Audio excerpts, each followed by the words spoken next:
Hello, and welcome back to Conscious Caregiving with L&L, where we're tackling the tough conversations.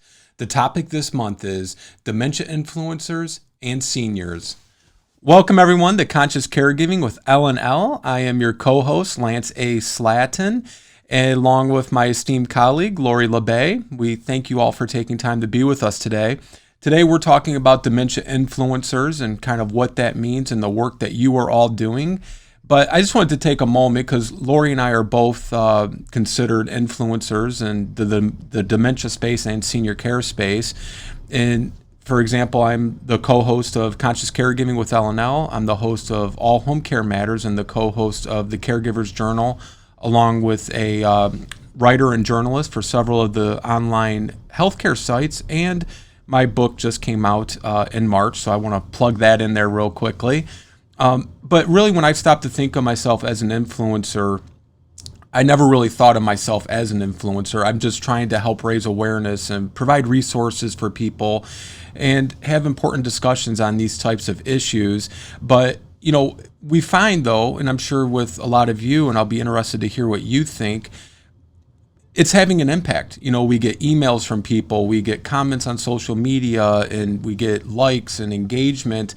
And it's really all for the better purpose and the better good of helping to raise awareness of dementia and these sorts of issues. But it's really profound when you step back and you look at the impact that you have had or that you are having. And I want to, before I have you all introduce yourselves, I want to toss it over to Lori to kind of get what her thoughts are on this whole influencer thing. Well, I am so excited to be here with all of you today because I come here as a frustrated care partner for my mom who lived with dementia for 30 years. And, you know, my mission has been to shift dementia care from crisis to comfort since 2009 when I stepped in. And what I see us doing today is not being afraid of our competition, but being really a combo-tition, where we know by learning from one another, we become better. We can share that information with other people. And it just really excites me because none of us can do it all. You know, we are just so much better together. So for myself, you know, when I stepped into this space in 2009, I created Alzheimer Speaks. I wanted to raise everyone's voice, from people diagnosed to families. Neither were heard, you know, back then. And to see the change that has come about through all of us kind of yelling and screaming, we need this, and, you know, we'll be better for this. And, you know, developing, you know, free resources, which you guys all have. And developing Dementia Map, which was a 40-year dream of mine, to have a place where people could easily find information on services, products, and tools around the world.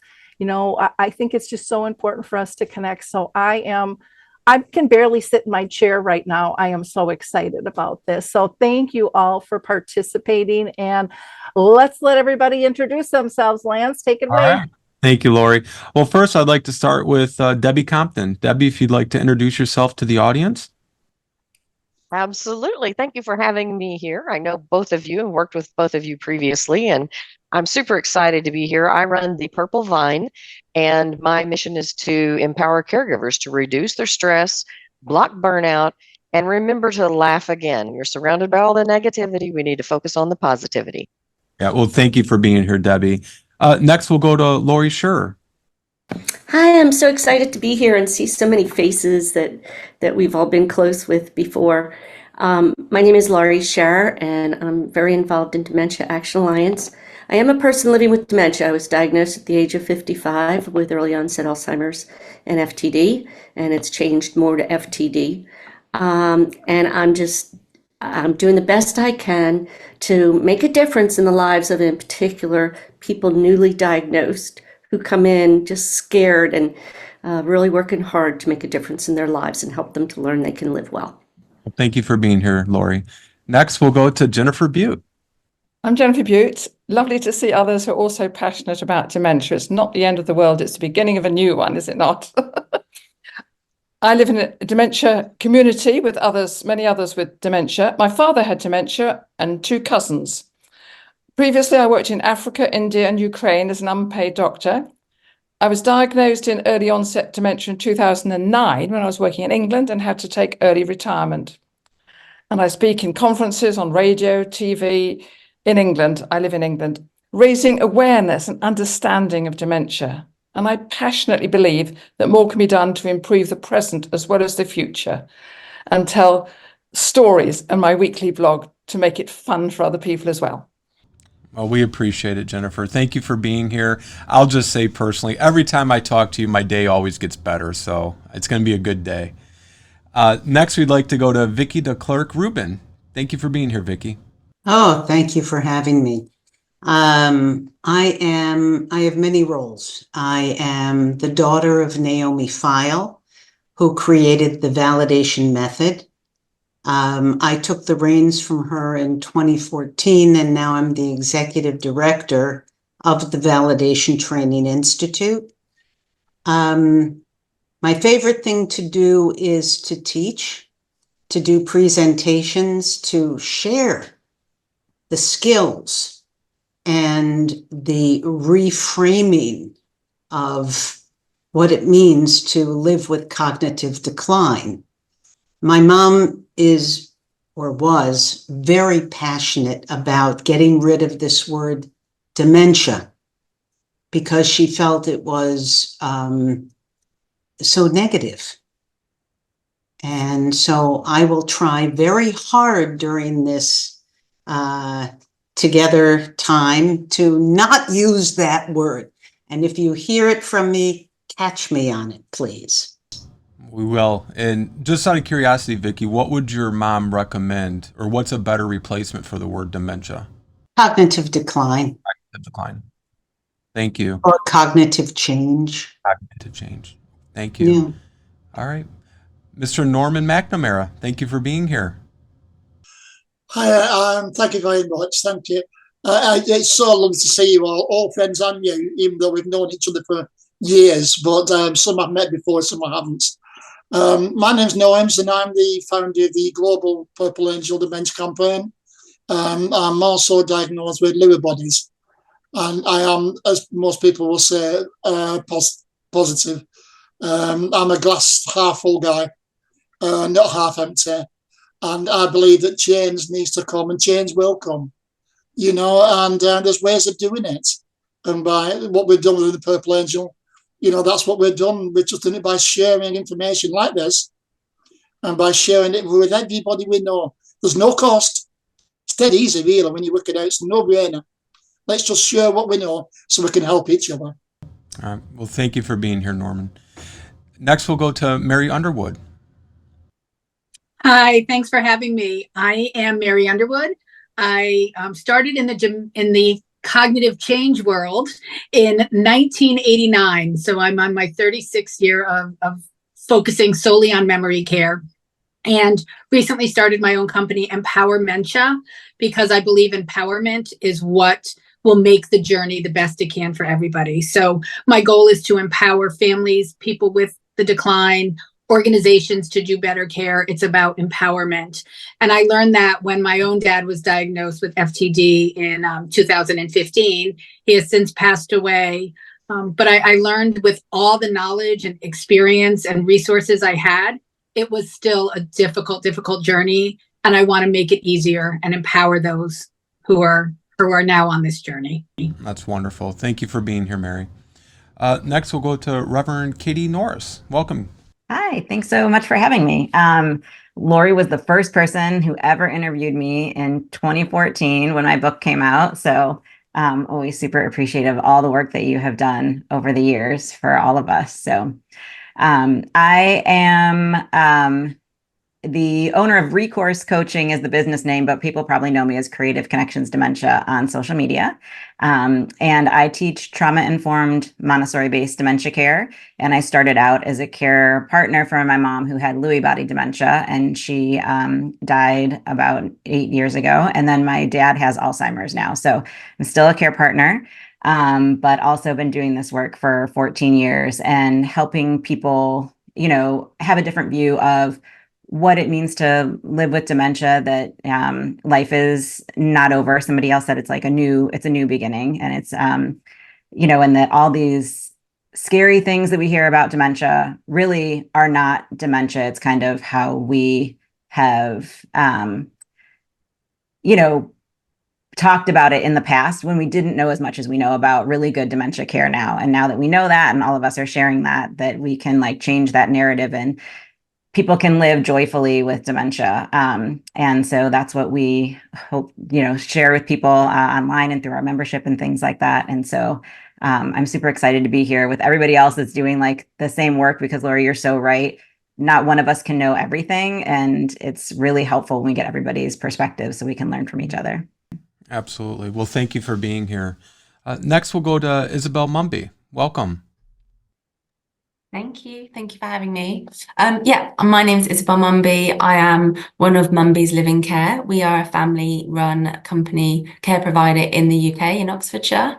And my father, Trevor Mumby, knows Laurie. They met many years ago now, I think. And he has created some publications, authorised some books for helping our carers and the families we support who live with dementia to navigate and communicate best with their loved ones and try and avoid what he calls throwing hand grenades, which really help with relationship building and especially our carers in the care community. Well, thank you for being here, Isabel. Next, we'll go to Cindy Lazinski. Welcome, Cindy. Thank you. Honored to be here with all of you. I have read about you or some of your work for sure. I am the executive director at Dementia Together. We're a nonprofit organization here in Northern Colorado, and we provide education, enrichment, and hope for people living with dementia, for their care partners, and for our communities. Well, thank you for being here, Cindy. Last but not least, Ellen Belk. Welcome, Ellen. Hi, thank you. What an honor this is to be in such a high esteem. I think for myself, I work in a silo in my own universe so much. It is so invigorating to be on such an amazing panel. So thank you for the invitation, Ellen L. I appreciate it. Ellen Belk, I am the founder of Keep in Mind Incorporated. I launched that company in 2011. I've also launched the Keep in Mind Dementia Education community. Just in 2022, but most importantly, not only do I have 22 years in professional leadership in long-term living environments, predominantly memory support. I call it memory support, by the way. I dropped the word care 5-10 years ago. I do believe we are supporting our friends living with cognitive decline. So that's how I choose to speak about it, as support. And I will say, though, I'm in my 24th year of being a family care partner, first to my father, who had a dual diagnosis of Lewy Body Dementia and Parkinson's. His life journey ended in 2016, and I am now currently in the throes of a significant change of condition with my now 95-year-old mother, who has frontal lobe deterioration, but has just in the last month suffered a stroke. And I am in a whole new normal, balancing care and career. So I just am really grateful to have the opportunity to be on a safe space like this right now, because I'm in the midst of pretty seismic changes, but excited. It falls in line with the work that I do. I'm a holistic dementia care practitioner. So I look forward to talking more about what I do and listening to what everyone else does as well.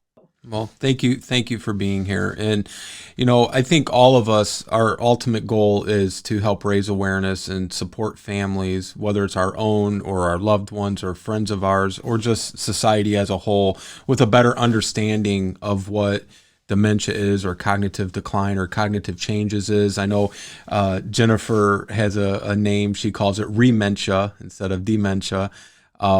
But regardless of what we label it or how it's called, I think our goals are all aligned the same. And I think Lori has just coined a new term, combotition instead of competition. For me and, the space that we kind of function in online and things, most people do want to work together. Most people do want to support each other, but that's not always the case, sadly, and I've never really had a good explanation as to why, but I know we're all here for a united purpose, and hopefully our discussion today will help further raise awareness and educate people. So thank you again for your time today and for taking part in this. And I want to start first with Mr. Norman McNamara and learn a little bit more about the work you're doing and kind of your perspective. Because like, with Jennifer and, with Lori, you're living with a diagnosis, where not all of us can have that perspective. So I applaud you for, trying to further the cause and help people. But Norman, why don't we talk about dementia more than we do? That is a great question. That's a great question. I have no idea why. Because we should do, because it's nothing to be ashamed of. When I get asked, am I frightened of having dementia? I'm absolutely petrified. I lost my father and my grandmother to dementia. So I've been there, seen that, read the book, I've wrote the book, and I know what happens at the end. And it's petrifying. But am I ashamed of having dementia? No, I'm not. And why should I be? Because it's just another illness. It's just another illness. So I think more people should talk about it. It is happening now. More people are talking about it than ever before. We have things like this. We have TV programs. We have dementia choirs. We have memory cafes. It is coming along. Can we do better? We can do a lot better. Yeah. But does anybody say, am I happy the way things are? At the moment, yes. Because they've been a lot worse in the past. But it's up to people like us and other people to keep that wagon rolling. It's up to us to keep this pushing and getting people to understand what it's like, that it's not a death sentence, that you don't sit in a comfy chair in a care home once you've been diagnosed. Right. There's good days and bad days, and that's just the nature. Like there isn't any other illness, no different whatsoever. Before I go to your next question, I want to ask you your perspective. And, at the end, we'll open it up for the rest of the panel to add thoughts or comments. But for you, Norman, you said you think it is doing better now, and you are happy with where you see things at. And albeit any situation can always have room for improvement. Do you think it's better because there's more people of quote unquote notoriety or celebrity status that have come out with it? I know that has helped it, but do you think that's the reason it is doing better? I'm $6 million question. I'm a great believer of people. Yeah, I'm a great believer of people on the ground floor. Yeah. People like us that do it. Yes, it helps with celebrities, and yes, they've got the experience of living with somebody like their mums and dads, just like some of you guys have, who have dementia, and it does kind of put it in the spotlight. But again, it's what I call ground control. It's the likes of us that run this thing, and it's the likes of us that keep pushing, because even celebrities are so busy and they do so much, it's not on the mind all the time. I wake up this every day. I started with an idea a few years ago, and it was just an idea to take some leaflets around to shops. And now the Purple Angels recognised in 65 countries around the world, and we hold a World Rock Against Dementia event for our 11th year this year, where all countries from all over the world join in and remember people with dementia. And it started with just one idea. So I believe we're the engine room, but I do believe that the stars, they can help. Yeah. But everybody has the place. Well, kudos to you for what you're doing, for sure. Why do you think it is that carers or caregivers don't have a bigger voice than what they do, at least what is perceived as them having? Right. Well, I don't know if any of you is familiar with what we call the triangle effect. And what we did of the Purple Angel, the triangle effect, what we thought was, if you look at a normal business and you have your CEOs at the top, and then you've got your managers and your area managers, and then you've got the workers at the bottom. Nothing wrong with that. You've got the workers at the bottom. What we did, meaning by workers, I mean carers that they work so hard. Caregivers and carers work so hard. And what we did, we turned that triangle upside down, and we let the carers have a voice, and the people with dementia have a voice, and we let them filter it down to the CEO, because they're the ones on the rock face. They're the ones in the cabin. They're the ones who do it 24/7. They're the ones who have the knowledge and the information to share with everybody. So, as I said, everybody has the place, the chief execs, the area managers, But what we did at the Purple Angel, we turned it on its head, and we got all the people. The booklet that we have is written by caregivers. It's written by people with dementia. It's not written by academics or chief execs or anything like that. It's written by what I call real people. We all have our place in the world. Thank God we've got academics. Thank God we've got CEOs, to take the helm. We need that. But what we did, we just turned it around, and we give the power to the people, I think, who's really powerful enough. And they really are. And that's the ones who live with it every day, and the caregivers who work side by side with us on 24/7. If you want to know anything, ask them guys, because they're the ones with experience. Yeah, as you're describing it, it reminds me of that TV show Undercover Boss, right? Where the boss or the CEO would go in as a just ground floor worker to try to get a firsthand experience of how things are ran and operated. And they said some of them said it was life-changing because they never had that perspective. Because they're never allowed to have that perspective. Right. They never actually asked. Because the CEO, with all the best will and intent in the world, will give directions to his underbosses, and then he'll give directions to his area managers, and then he'll give you must have heard of Chinese whispers. So by the time it gets to the bottom, they're not quite sure what was said in the first place. Right. But turn it upside down and get the experience from people who are experienced in the job, and then when it filters down that way to the CEO, the job's been done for him. Right. Yeah, absolutely. Before we move on, Norman, why don't you tell us a little bit about the Purple Angel Awareness Project, what that all entails? The Purple Angel Awareness Project was born. It was a very, very small thing called the Torbay Dementia Alliance, but nobody knew who it was.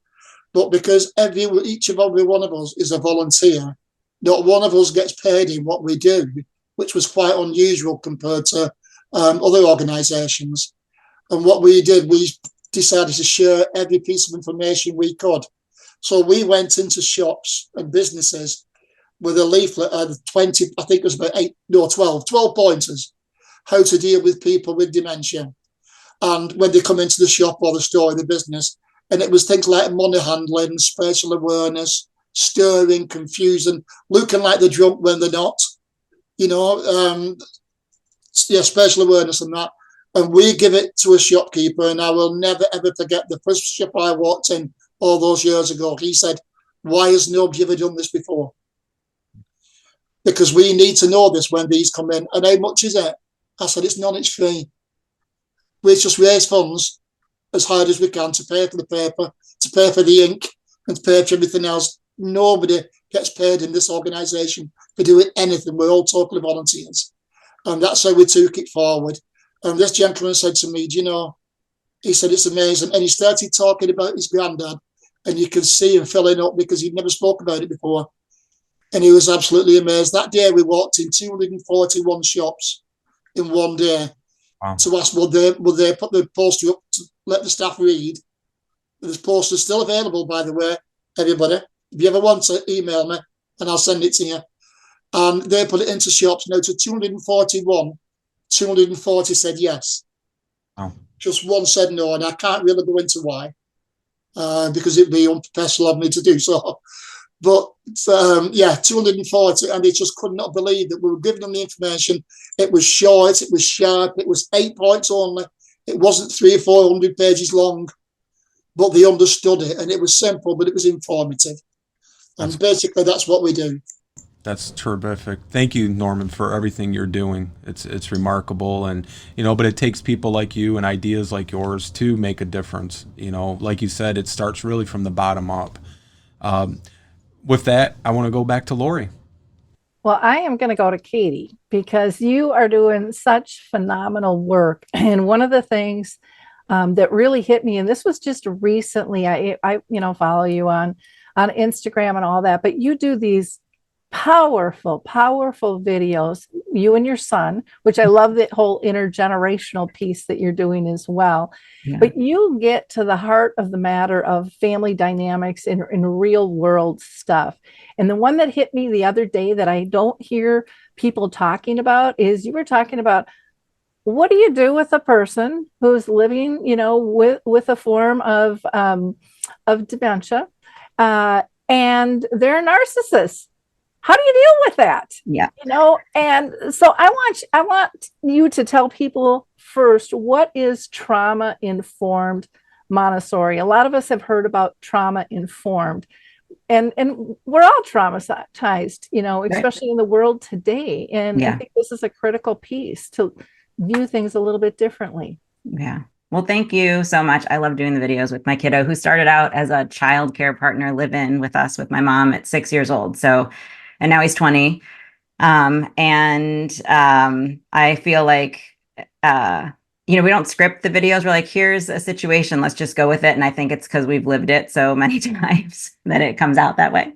And so trauma-informed, so I started off as a Montessori-based dementia care practitioner.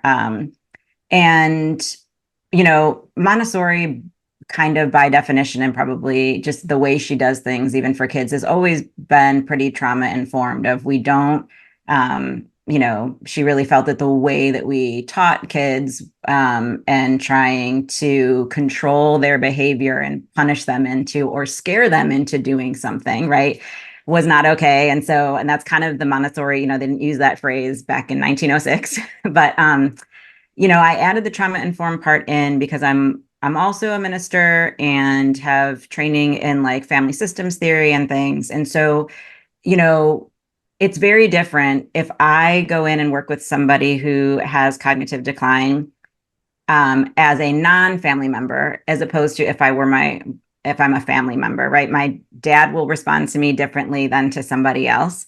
And one of the things that we were often hearing in dementia care was, that's just dementia. Their behavior is just dementia.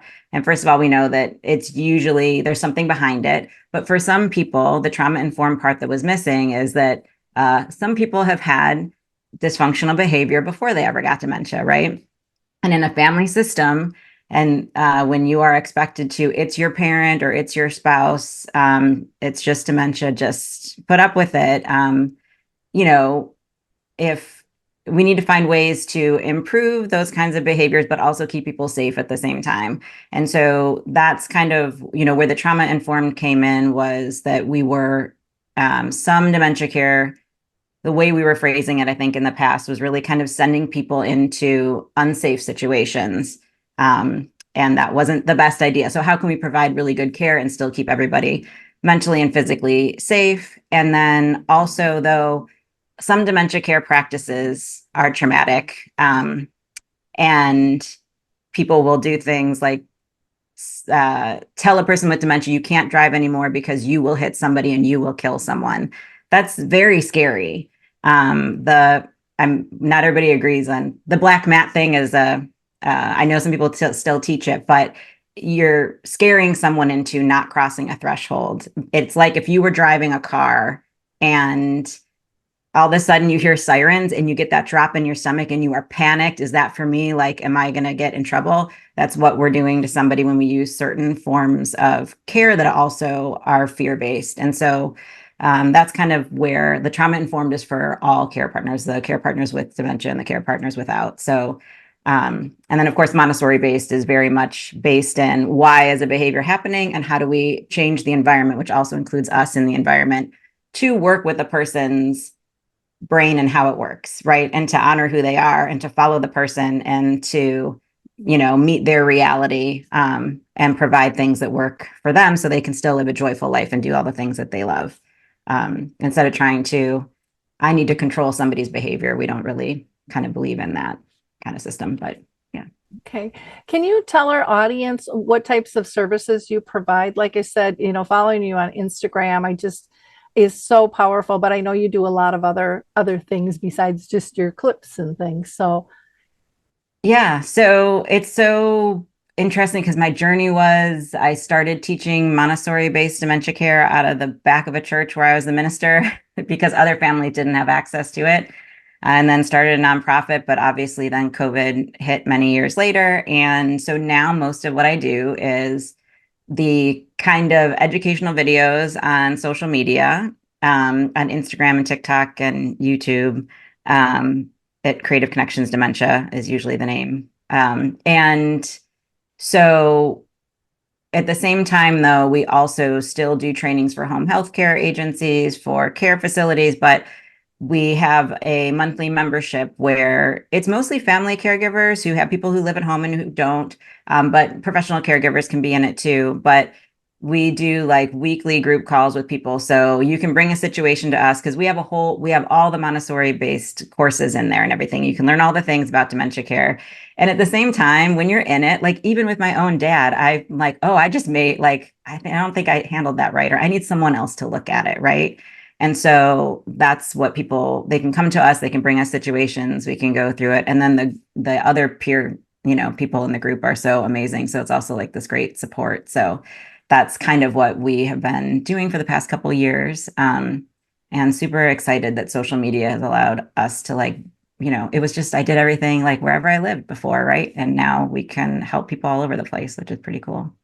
Yeah, it's pretty cool to have a global impact and to hear how this is affecting everyone. It's hard to see in your own little world with this, and you just get such rich ideas. I'm wondering if you can give us an example. You had mentioned the black mat, and you had talked about, how we kind of scare somebody into not driving. Show us the other side. How do you not do the black mat theory with them in discussion?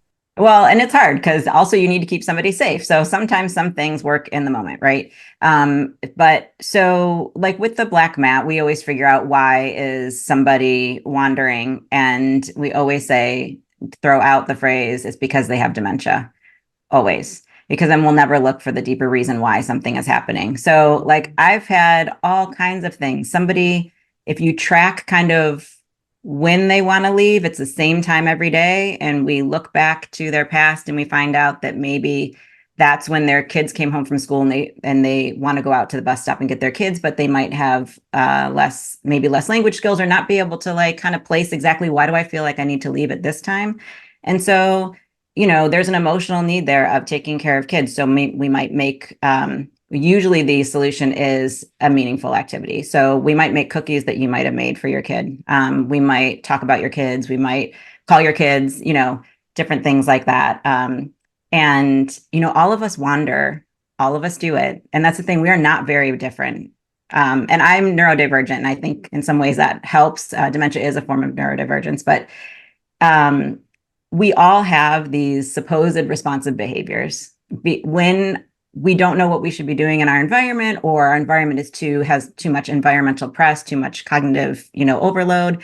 And so if we kind of don't know what we're supposed to be doing somewhere, we will wander. All of us do it. And so maybe somebody just needs some more, an environment that's set up that helps guide them to some things that they would really like to do, and the wandering stops. Right. So there's lots of ways to stop trying to like the exit seeking, as they call it, if we find out why it's happening. And I've had it, there's so many different reasons why something might be happening. And so figuring that out is really like the key to not needing to use those kinds of methods.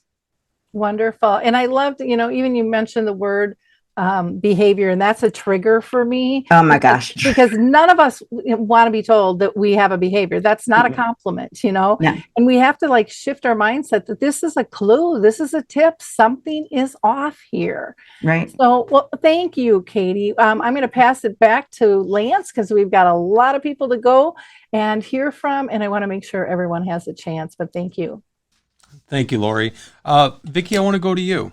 I want to talk a little bit about the validation method and help explain how the validation method could help tackle more difficult or tougher conversations.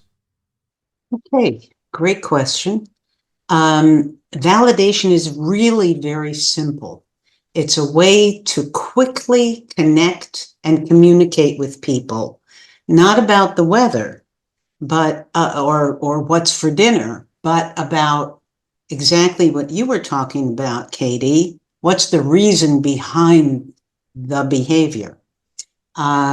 Seeing behavior as a form of communication, an expression of needs, basic human needs. And so validation, first of all, you have the top of our triangle. We do have a triangle, Norm. But at the top of it is our basic attitude. And that's who I am when I'm here with you, when I'm with my husband, and when I'm with older adults living with cognitive decline. And it means I need to be focused. I need to be honest. I need to be integral. There's no pretending, no acting, just being really there. And that's the start.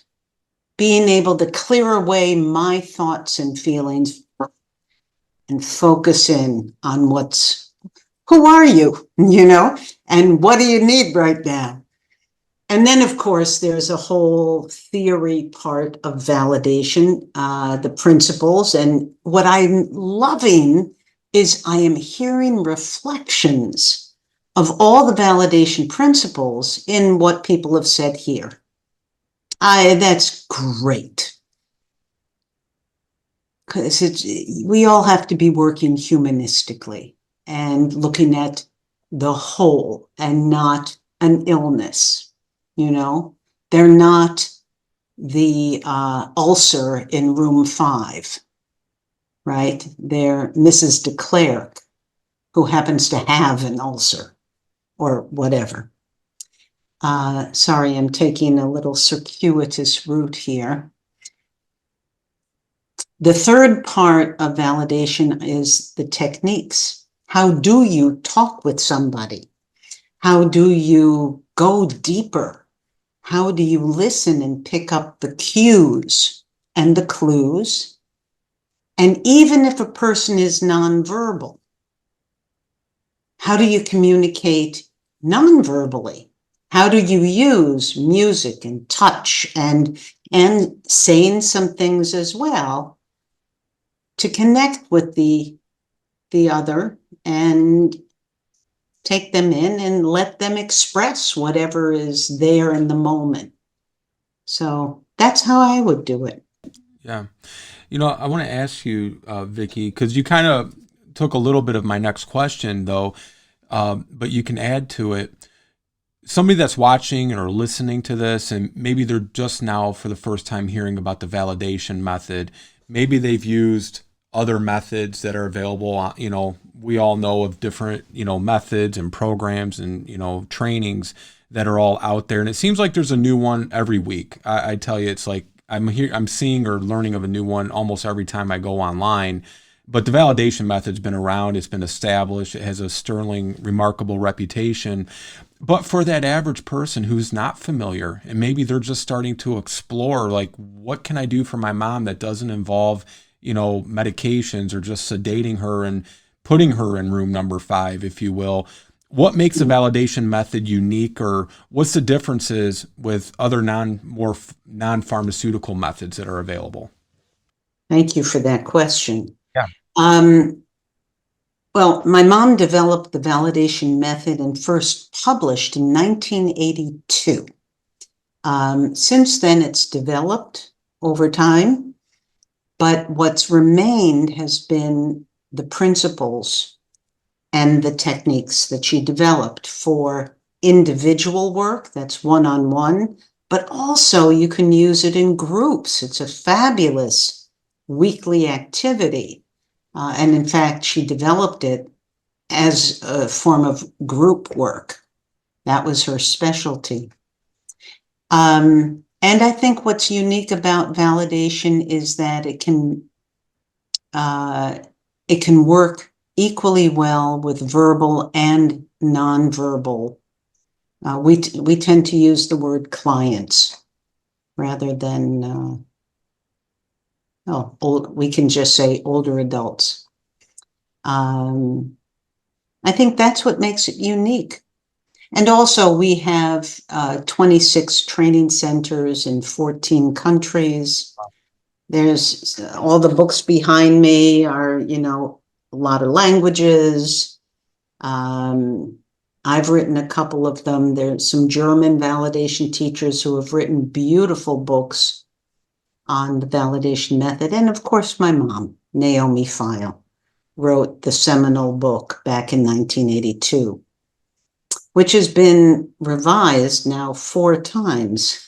We keep bringing it more up to date. We changed all our terminology a couple of years ago because while we were saying we don't want to label older adults with cognitive change, we had these labels and people were getting very mad at us. And so we listened and we said, you know, they're 100% right. We have to change that. And so we did. And the we is, there's a group of 19 master teachers in the world. We work in 5 different languages, and so our changes are slow, but that's okay. It's more inclusive of different cultural differences, and it moves with the times. Does that make sense? No, it makes perfect sense. One final question on that, as it pertains to the program and the classes, is there a reason somebody couldn't use the validation method and maybe one of the other trainings that they can work in tandem? It's not like 100%. Yeah. 100%. In fact, with Montessori, the base of Montessori is really the validation attitude. Yeah. And in fact, I would probably say that everybody here, they may call it something different, but it's all, it's why I call my mom the godmother of person-centered care, because she was the first person to say, hey, we can't ask them to cross the street to our side. We have to cross to their side. Right. We have to listen, and we have to give them honor. That was really important to her. Yeah. Well, we appreciate all the work your mother did and has brought to the industry, and appreciate you carrying on the work. So thank you so much, Vicki. We appreciate it. With that, I'll go back to Lori. Well, what I love about this conversation is we're talking about all the different words we're using. We're all talking about being fluid. There is not a drop dead, this is one way to do it. And that it's okay because people learn by different personalities, by different terminology. All of that stuff is important. And so I'm so excited that we are all together here, talking openly and embracing that fluidity that's needed to care well. I'm going to go to Jennifer. And so Jennifer, if you can unmute yourself, I want to ask you, because you're just such a brilliant light in all of this. I like Lance. I always glean something. Well, I glean something from everyone, but you are always just so positive. I want to know, what do you think can be done to improve our present situation in terms of how we care and into the future? I know you're a deep thinker. Well, the question I've not been asked before. Well, I think we need to educate people and to reassure people, to get people to understand there's still hope and that people can still have value and purpose. And I think I have the privilege of having lived in now 2 dementia inclusive communities with hundreds of other people with dementia and got to know their stories and what works and what doesn't work. So it's a real privilege. And I've seen, the fact that the person is still there right until the end. They just need to be found. And so often people don't bother to find them because they don't talk anymore. Well, one of my specialties is getting people to talk. And I believe you can get anyone with dementia to talk, but it does take effort and work. And, I don't know whether there's going to be another question, but, I found there are 7 different methods. Do you want me to talk about that now? Please. So there are 7 different methods I've found out. And you all know, Norman's, who's brilliant with his music, and we all know that music makes a tremendous difference and enables people to talk. And if people wanted me to come and help, a husband would say, my wife doesn't talk. And I'd say, well, does she go to the singing group? Well, she sits there. Fine, I'll come along at the end, because that would be the best time when she's kind of been affected by the music. And then you don't get anywhere by asking people questions. that is not the way to get anyone with dementia talking. Perhaps I'll just tell you a story. I was visiting someone in the advanced dementia unit and noticed that somebody that I often spoke with, she had a daughter next to her, and I went up to her daughter and I said, "Oh, I don't think I've met you before, and what a lovely mother you've got." And she said, "Oh, no." And then she proceeded in asking her mother questions, to which, of course, her mother froze and said, "Nothing." So she said, "It demonstrates it's not worth talking to my mother." So I said, "Well, may I sit down and chat with her?" So I sat down and I didn't ask her a question. I just said, "Oh, isn't the weather lovely today? I mean, look, the sky's blue and the sun is shining." "Yes, it is, isn't it?" she said. So, that's one way of getting people to talk, isn't it? It's kind of talking yourself till they join in. Music is good. Singing is good. Singing often opens up the opportunity to sing. People who are singing for a while, they remember their songs from the past. Dancing does it too. Amazing. I've seen people come alive with dancing. Even here, we had a wonderful Caribbean band, I think, come in, and there was a lady in a wheelchair.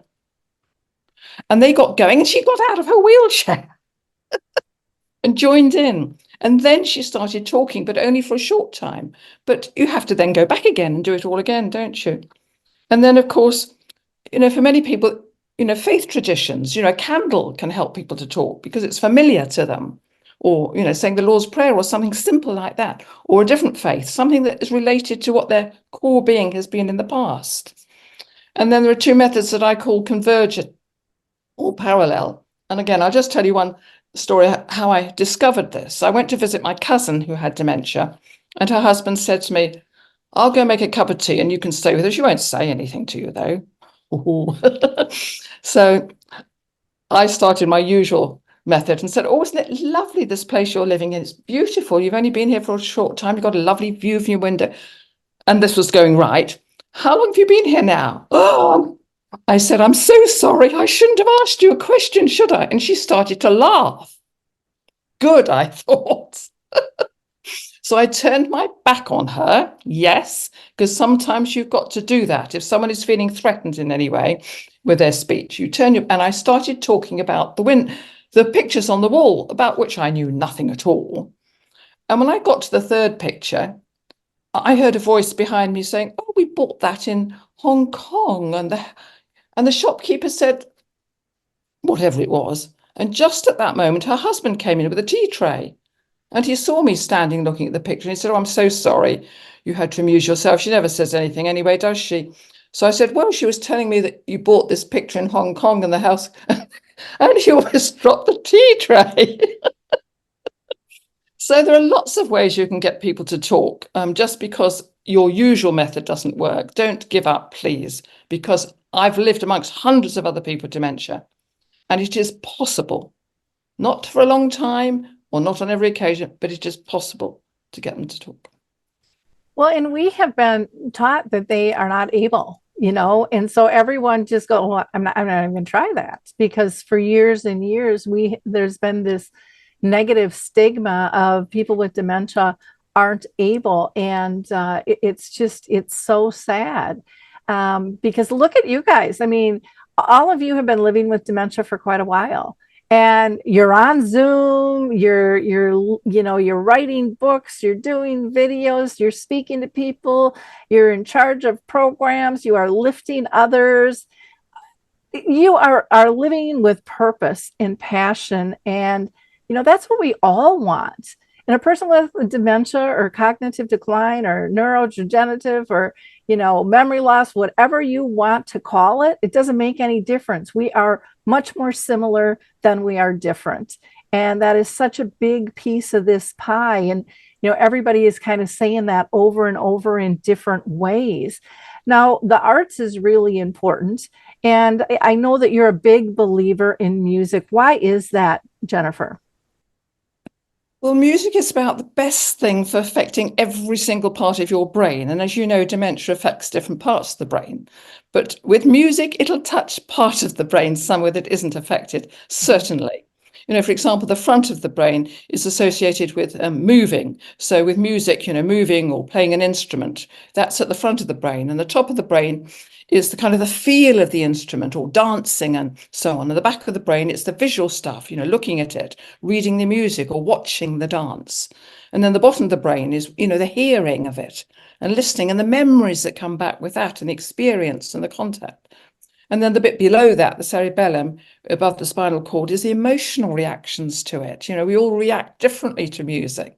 So the whole of the brain can be involved, and that stimulates the brain. And as you said, how do we keep well? By stimulating the brain. There's amazing neuroplasticity in the brain. We can continue to learn. And as a doctor, I saw that, people had car accidents, head injuries. It takes a long time. They don't overnight wake up being all right, but it takes a lot of work. But people can relearn things, but it's hard work, and a lot of people aren't prepared to take the time. Yep.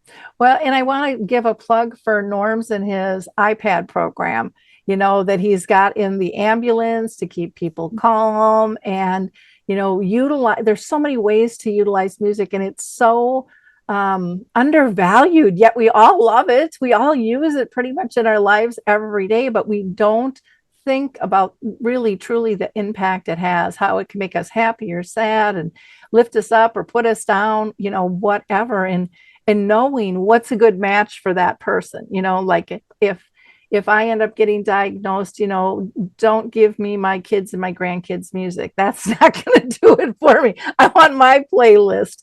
But again, it's paying attention to what is good for the person at hand and what is going to bring them comfort and calm for sure. I also want to give a shout out for Alive Inside. The video, if people have not watched that, that is just so, so powerful and shows the physical change, not just for somebody, living with cognitive decline, but someone in all different areas of their lives, and again, it really highlights how we are much more similar than different. I'm going to go ahead and pass this back to Lance so we can keep moving along. But again, I'm just so thrilled with this conversation. So thank you, everyone. Yes, thank you again, everyone. Thank you, Lori. Mary, I want to go to you. So, we encounter families daily who aren't sure when the right time to get care is, or if their loved one needs help, or if their memory loss is just normal age-related memory loss, or if there's really anything wrong at all. They might have put the keys in the microwave and, flushed their cell phone down the toilet, but they're still not quite sure if help's needed. And some of that, I think, is ignorance, blissful ignorance, but some of it's also denial. And I think there's a lot of denial. What is the right way, and how do you start that conversation when you have memory concerns with a loved one? And I agree. There's so many factors. There's not knowing, there's fear, there's denial. And I think, and having personally gone through it with my dad, I think the best thing we did was he was included in the conversation. Families often talk around the person, the brother and sister in the background talking to mom about what's happening with dad. And when we approached my dad and said, we're concerned, he said, so am I. And so he became part of the conversation. And it's, again, that denial, and I am not one to say families should not have denial, because when they're faced with a diagnosis versus denial is a little easier. But it's really looking at the quality of life, the impact it's having, not only on the person with the disease, but also the family, the surrounding support system. It's a unit. It is not one person. And, so many times we focus on safety, and if the person is safe and clean and fed and getting their meds, check, they're good. But are they engaged? Do they have a purpose? Is there socialization? Is there hope? Is there good moments of joy happening throughout the day? And if the answer is no, it doesn't matter if they're safe and clean and dressed. It's looking at holistically, what does the person need? And again, including that person in the conversation, which is often left out. Yeah. Yeah, I want to go back to your answer, and I fully agree with you. The more you involve that person, the better. And I also think it speaks to the respect for that person's dignity as a person, as an adult. They're not a child. But what do you do in that conversation when you're including them and all the signs are there and the family's all on board recognizing they do need help? You bring them into the conversation and they don't accept or acknowledge they need the help. How do you? Right. I think sometimes, and not sometimes, a lot of times, we go into the conversation, and some of the prior speakers have talked about this. Family members go in with the facts. Mm-hmm. You can't drive, you're not safe, you're doing this. It's very factual conversation. And, and I've had the conversation. My husband's aunt, I was her power of attorney after she had a stroke. And she's like, why can't I drive? I can drive. And people were explaining, well, your vision and your and she argued all of that. She's like, I can see fine, I can hear fine, I can move fine. Like, she was arguing the facts. I tell families, go in with the emotion. Dad, I'm worried about you.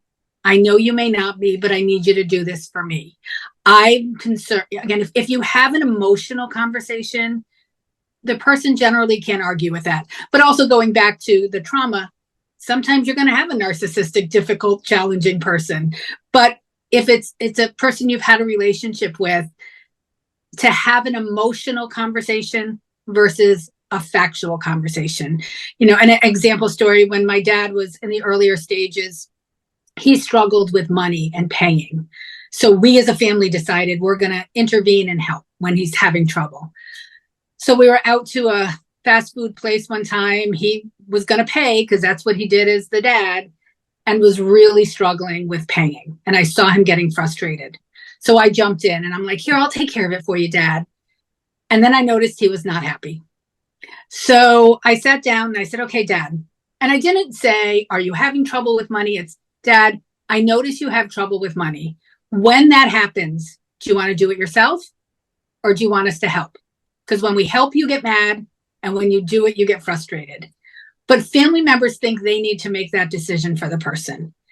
And my dad said, let me do it. Let me be frustrated because I know there will be a day I can't do it. But again, families don't have those emotional conversations. They just do what they think is best for the person. And that kind of leads to this next question, talking about dad and his money. How do you help keep a person cared for, but at the same time give them that autonomy that they deserve as an adult and as an individual? Right. It's giving them choices in that they can make, and that's going to change throughout the disease process. Even somebody who is very later stages in the disease, you can show them a sweater and say, this is a great blue sweater. Is this okay? I'm not saying, you have all the choices in the world, but everything can have a choice. And even if the person physically can't say the answer, if they know the feeling. The saying we use a lot when we train is the brain is broken, but the heart is not. So they factually may not be able to give the answer, but they know the feeling. So it really is balancing and also recognizing that it's not easy. With my dad, many times I said to him, I know you're not going to like what I have to say. And he would be like, you're right. But it's acknowledging those emotions. And, when dad couldn't drive anymore, it wasn't giving him that choice. It was, okay, Dad, do you want to keep your license? Because it's not about the license, it's about driving. Or do you want to get an ID so you have something?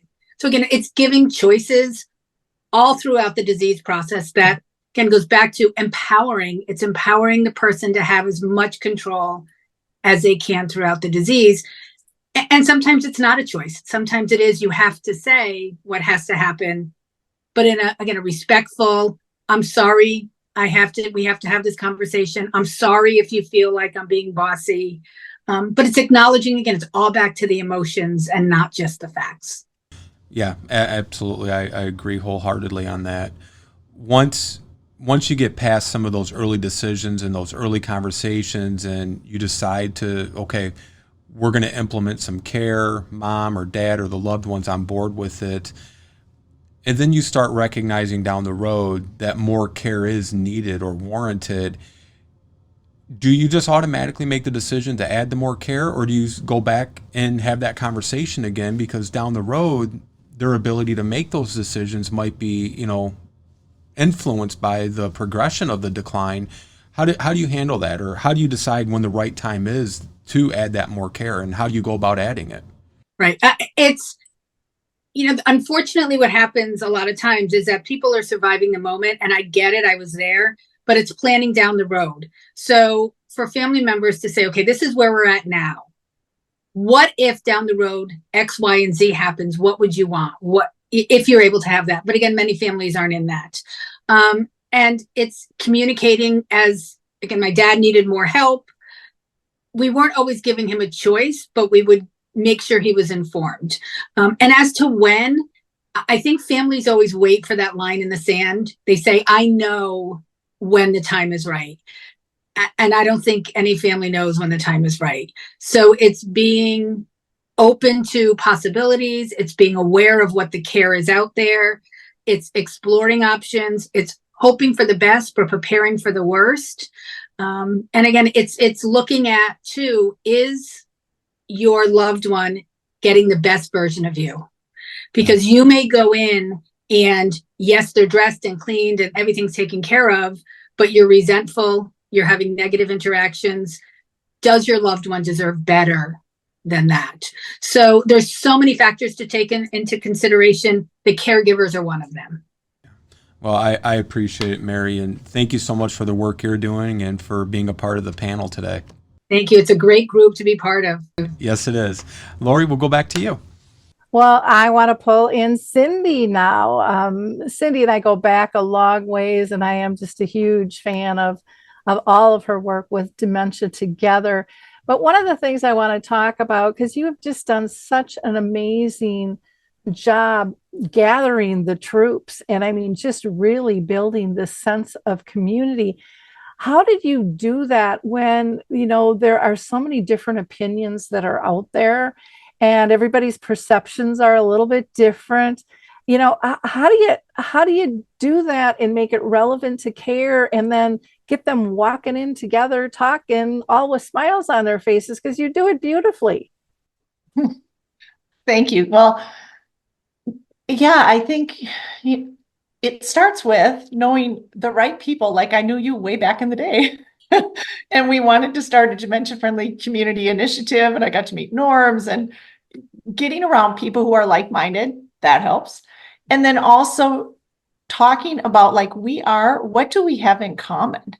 And like you said, we have so much more in common than not, especially if we're trying to promote any kind of person-centered, person-directed, relationship-based, strengths-based, anything based on the work of Tom Kitwood back in the days, when we're all coming from that framework, I believe that helps. And I know, Laura, you and I have talked about what's good for dementia is good for the world.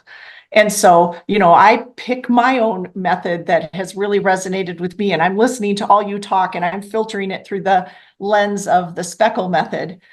From the Contented Dementia Trust in England. And I've been studying with them for years and years. And what's so interesting, I believe in, even the word dementia, when you look at it, the Latin roots of dementia come from two words, separated from the mind.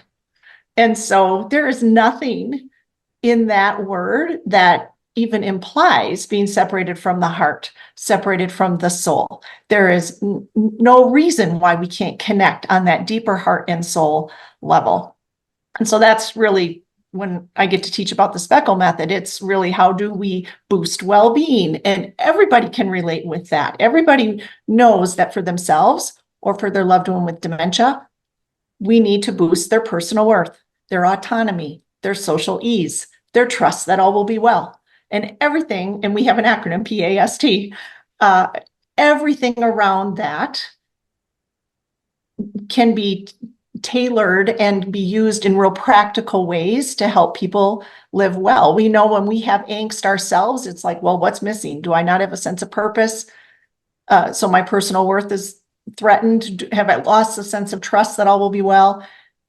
And what we know is when we see angst in a person with dementia, Same thing. Have they lost their sense of personal worth and purpose? Have they lost their sense of autonomy, their social ease, their trust that all will be well? So I think when we go back to those commonalities, that really helps. And then I believe a lot of us here would rally around one of the golden rules of Speckle. There's only 3. One of them, Jennifer, is don't ask direct questions because the recent facts may not have stored. There's better ways to get information without putting somebody on the spot.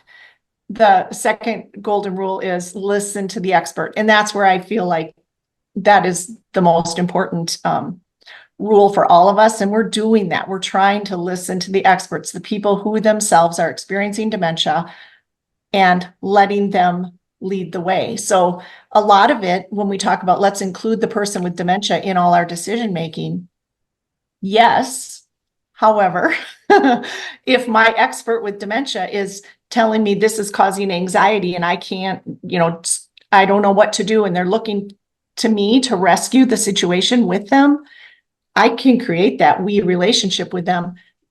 And what I've learned from that expert is I need to stop sharing those actual factual details. You talked about, like facts don't matter. It really is. Let's connect on that feeling level and help our loved one know it's okay. We've got it. We're in this together. We can build up that sense of trust that all will be well. And I don't need to include you in all these details that may or may not store anyway, but just leave you with a feeling of angst. Like, why would I do that? For whose benefit? That's one of our mantras in Speckle. For whose benefit am I insisting that I share all this information?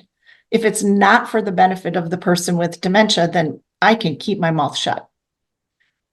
So I think there's just a lot of those commonalities that we all understand. And the other thing I'll just mention is when we use the approach that we get to teach throughout the community or with family care partners or anybody, I just see people want to get it right. People want to help. And it really is a matter of, let me just help you be more aware that there are people living with cognitive changes. How can we not just passively tolerate, but intentionally include and invite and work together in that we relationship individually, but then also as a community? I love that. What resonates with me throughout this whole thing is, we use the term person-centered care, which I kind of kick to the curb. I think it's overused and under-delivered. To me, a common term that I think the public would understand more is relationship-based care. Yep. That's what we're all talking about, is this, Yep. this authentic soul-to-soul connection that we have, no matter where somebody is in the progression of the disease. And I just think that is so absolutely beautiful. I love that you're talking about the emotional connection. Can you tell people just, briefly the Speckle process with the book and how that works? Because I think a lot of people don't understand that concept in and of itself. Well, the reason I like Speckle, even though I have a nursing background and I might tend to go more medical terminology and all of that, I love Speckle because it explains dementia in a way that anybody can understand it without needing to know medical terminology or what parts of the brain do what. So Speckle uses an analogy of a photograph album to explain how our memory system works normally with aging and with dementia. And it helps us see that for the purposes of managing the condition, so it's oversimplified unapologetically, but for the purposes of managing the condition, when we understand that the facts of what just happened in our lives are failing to store efficiently anymore, but the feelings are continuing to store the same way as usual, it changes how we interact. And if we can encounter somebody with dementia who literally may not have, if you treat it as a memory specific issue, I might not know what syllable I just said. So how do I know what syllable comes next? It helps explain executive functioning. If I don't know what button I just pushed on the remote control, how do I know what button to push next? And so it really does help us just change our expectations. It helps us know that feelings store for everybody, and facts are inefficiently at best, storing for somebody who's experiencing dementia. And so the whole framework of the Speckle method gives us the what do we do? 3 golden rules. Why do we do it? The photograph album analogy. How do we do it? We have tools and we have mantras. So it's very practical. And so any care partners who learn it will, the 3 terms they use to explain it most commonly are life-changing, relief, and hope. So we hear that consistently when we're teaching about the Speckle method, and it's complementary for all these other approaches that I'm hearing about today. But it is just so simple that anybody can grasp it, and that's why I love it. Well, and simplicity is key. I think everything everyone is saying is, we've been taught this is tough and we're not able to help either. Not just that the person isn't able, but that we've been told we're not able to step in and step up. And we are like smashing that one to the ground and ripping that to shreds and saying every single person is capable of stepping in, stepping up, and engaging and making a difference in this world. And that's one of the things that I love. Cindy, you talk about, dementia has taught you to show grace in all directions and, kind of test us. Can you talk a little bit about that? And then briefly about humble deferral too, because I know we're on a time crunch, but I wanted to get to those 2 things as well. Well, I know I've talked with you about this a lot. I think dementia is just a great lesson for all of us in grace. And when I talk about all directions, it's toward people who are experiencing dementia, toward people who are trying to help and not quite getting it right, toward the people who have backed away because they don't know how to help, and toward ourselves when we are interacting with someone we love and we need to use counterintuitive strategies to make it work. And again, ourselves might not get it right. And I always think that grace toward ourselves is the hardest direction to show grace. And so in terms of humble deferral, when we use the photograph album analogy, that is foundational for Speckle, and we know that facts are storing sequentially, coherently for us, but they're not for somebody with dementia.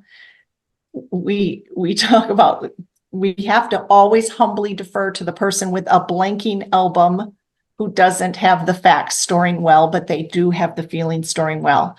So the person who's experiencing dementia wins. And our moral imperative as people who are sequentially and coherently storing the facts of what just happened, we have to be the ones to choose to always humbly defer, to put emotional safety above even physical safety, even if it's by a little bit a second. That emotional safety is really important. We always have to humbly defer to what makes sense to the person with dementia so that we don't disturb what's making sense to them. And that's what promotes well-being then.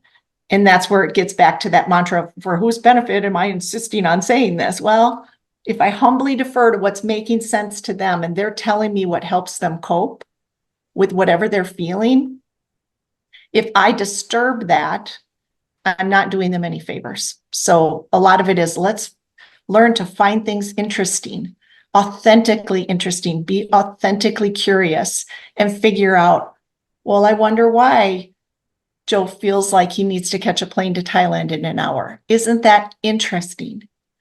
And sure enough, Joe's felt rushed for the last hour. And sure enough, Joe used to be a missionary in Thailand.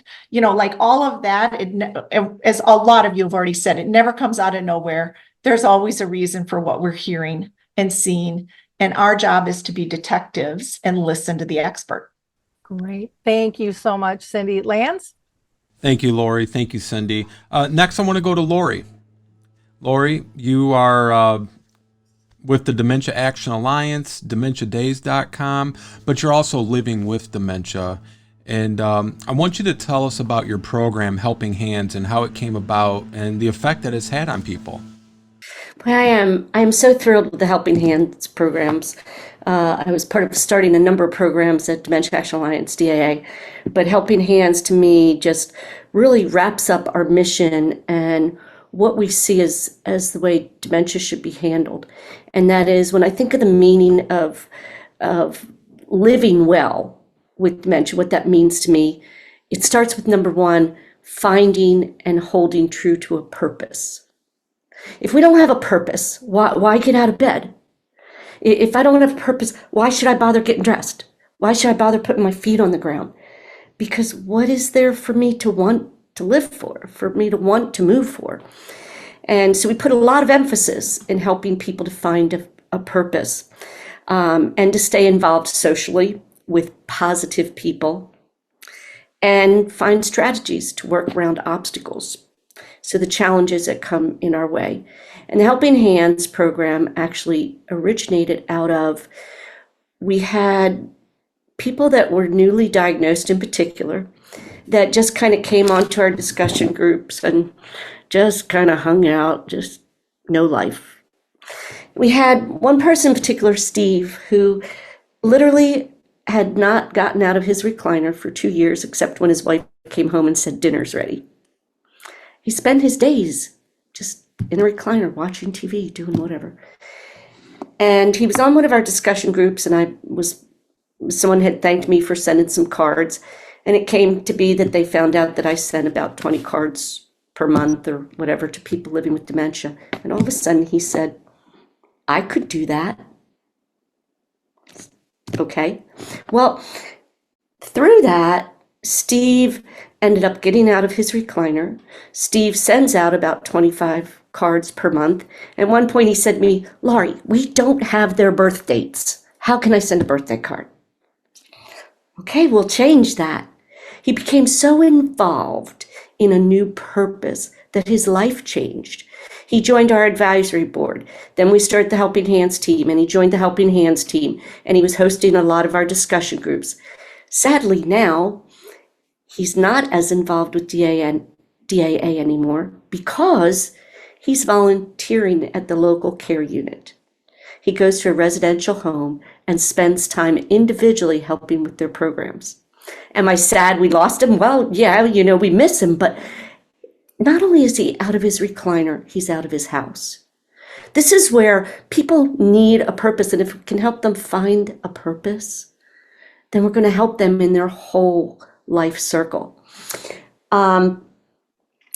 We started Helping Hands just to help us kind of as a think tank.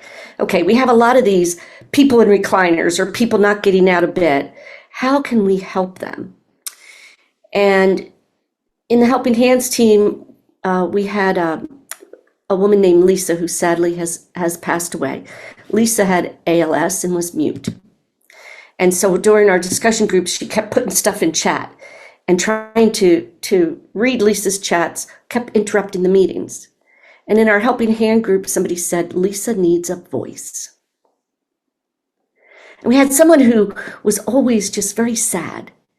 And suddenly she said, I'll be the voice of Lisa. Well, we did a double whammy here. We helped Lisa, and Lisa's family was blown away that we gave Lisa a voice. They were thrilled. And yet we also helped the other person because she now had a purpose. And her purpose was, as Lisa put things in the chat, she would raise her hand to go in with the rest of the group waiting in line. And then when we called on her, she'd say, I am the voice of Lisa. And she'd tell us what Lisa had to say. Wow, what an impact it made. We changed the lives of 2 people, plus Lisa's family. Powerful. Awesome. I want to play a video example of the Dementia Action Alliance Dementia Warriors living our lives to the fullest we can.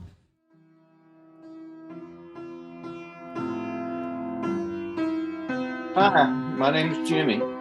This is my wife, Lisa. We've been married for 46 years. 10 years ago, Lisa was diagnosed with frontotemporal dementia. In October of last year, 2021, Lisa lost her ability to speak. The following month, ALS was added to her diagnosis. Through all of this, Lisa continues to find ways to communicate. This is one of my favorites. I hope you all enjoy. Hi, my name is Mark. About 5.5 years ago, I was diagnosed with early onset dementia. And honestly, felt lost, felt defeated, didn't know, what was next for my life. And then I found DAA, and what the Dementia Action Alliance taught me was a diagnosis of early onset dementia isn't the end of my story. It's not the end of my book. It's just the end of a chapter. And all I have to do is turn the page and start a new chapter. And that's what DAA has shown me. Hi, I'm Steve. I'm living with dementia. I was diagnosed 3 years ago with Alzheimer's and then re-diagnosed to MCI by a different doctor. I was really at a loss. My family, I felt, really didn't understand me. I felt my friends didn't understand me or understand what dementia is and what it's doing to my body. My therapist suggested that I find a support group. And I was so lucky I found Dementia Action Alliance. They have changed my life, my outlook, everything. These people have now become my friends and my family. And I can't wait each week to get on to some of the Zooms that is offered. And I just want to help the other people who are helping me. And I want to spread it. And that's basically my story.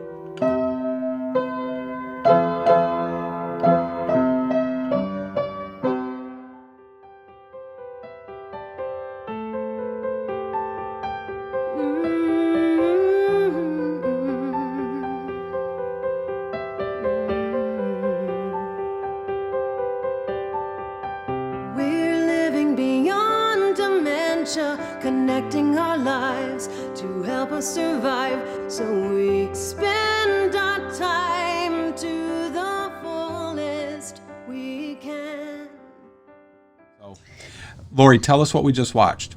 Oh, you just watched, actually, Steve and Lisa were part of that. And the video is about how DAA has changed people's lives through giving them a purpose. And it's Lisa, Steve, and Mark, who also Mark had no purpose and now is actually on our board of directors. So it changes lives. Mark used to be an accountant, did tax accounting and corporate accounting. And then he got dementia and suddenly, he's not quite as sharp on the math as he used to be. But Mark can help DAA with our finances. He can help our treasurer to do our finances because he still remembers some of what he used to do. So why don't we take people and take what they still can do?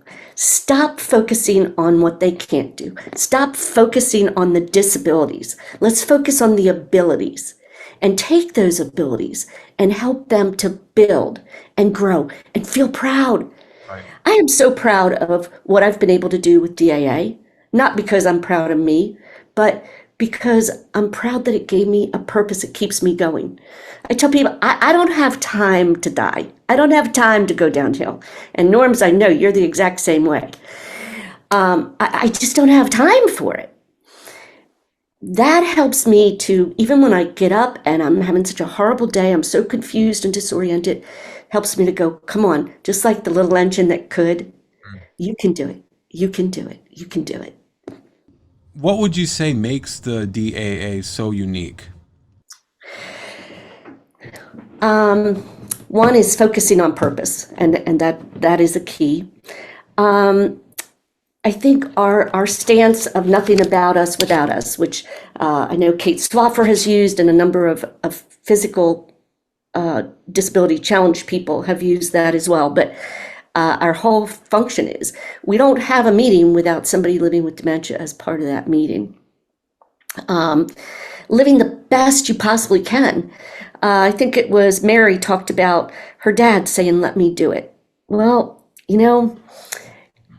we tell people that you need to do with, not for.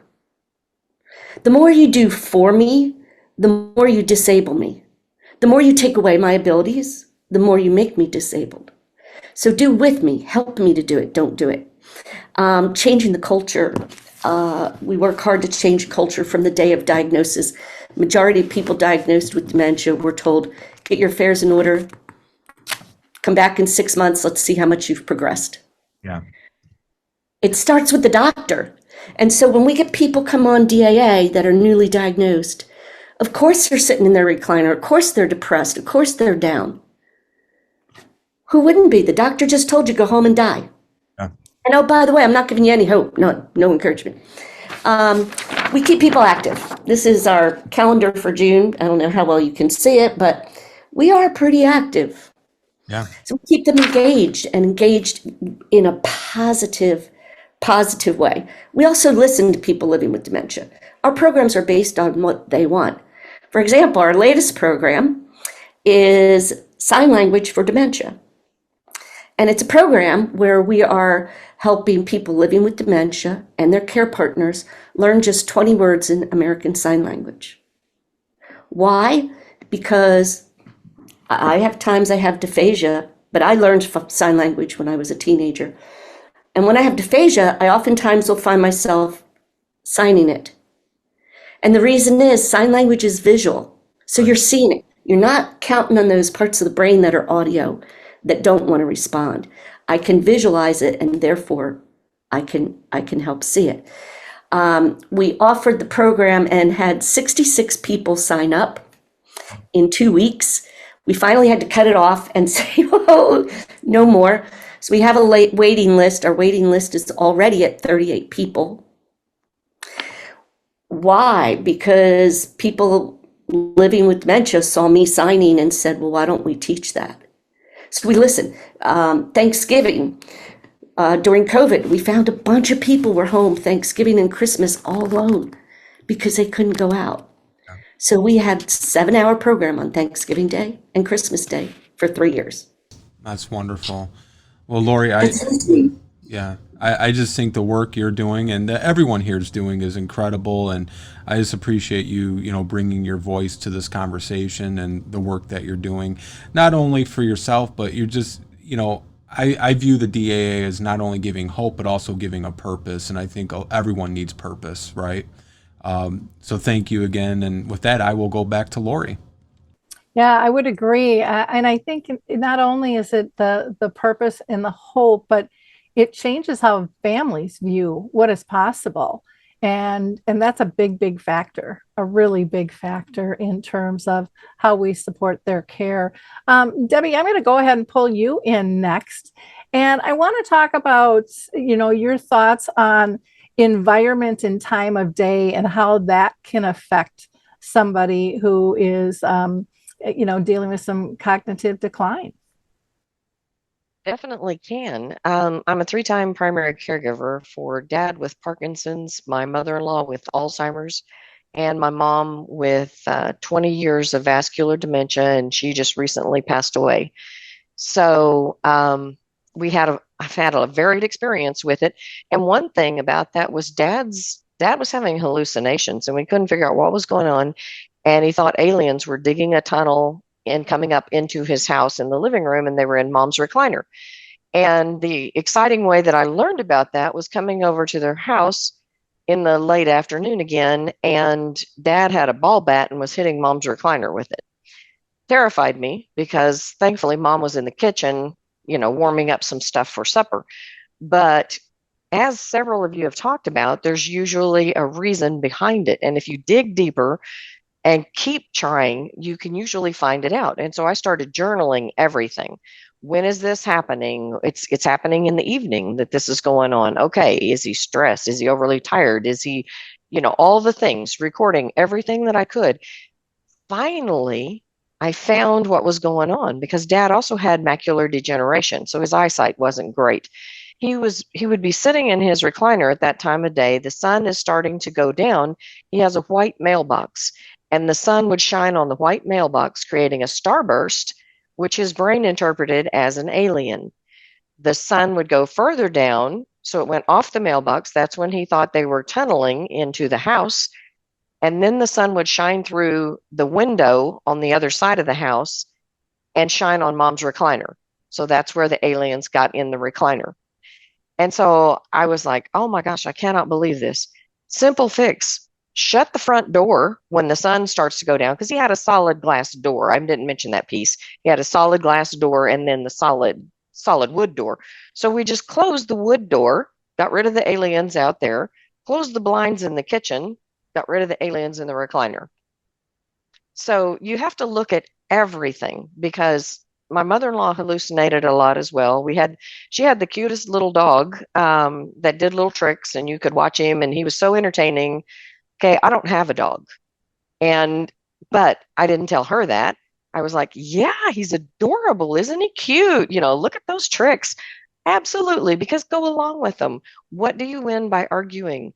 You make them stressed, and as we all know, stress makes the disease progress faster. So why would you do that? Just agree. It doesn't matter. And I didn't have to feed him or let him out or anything, so it was great.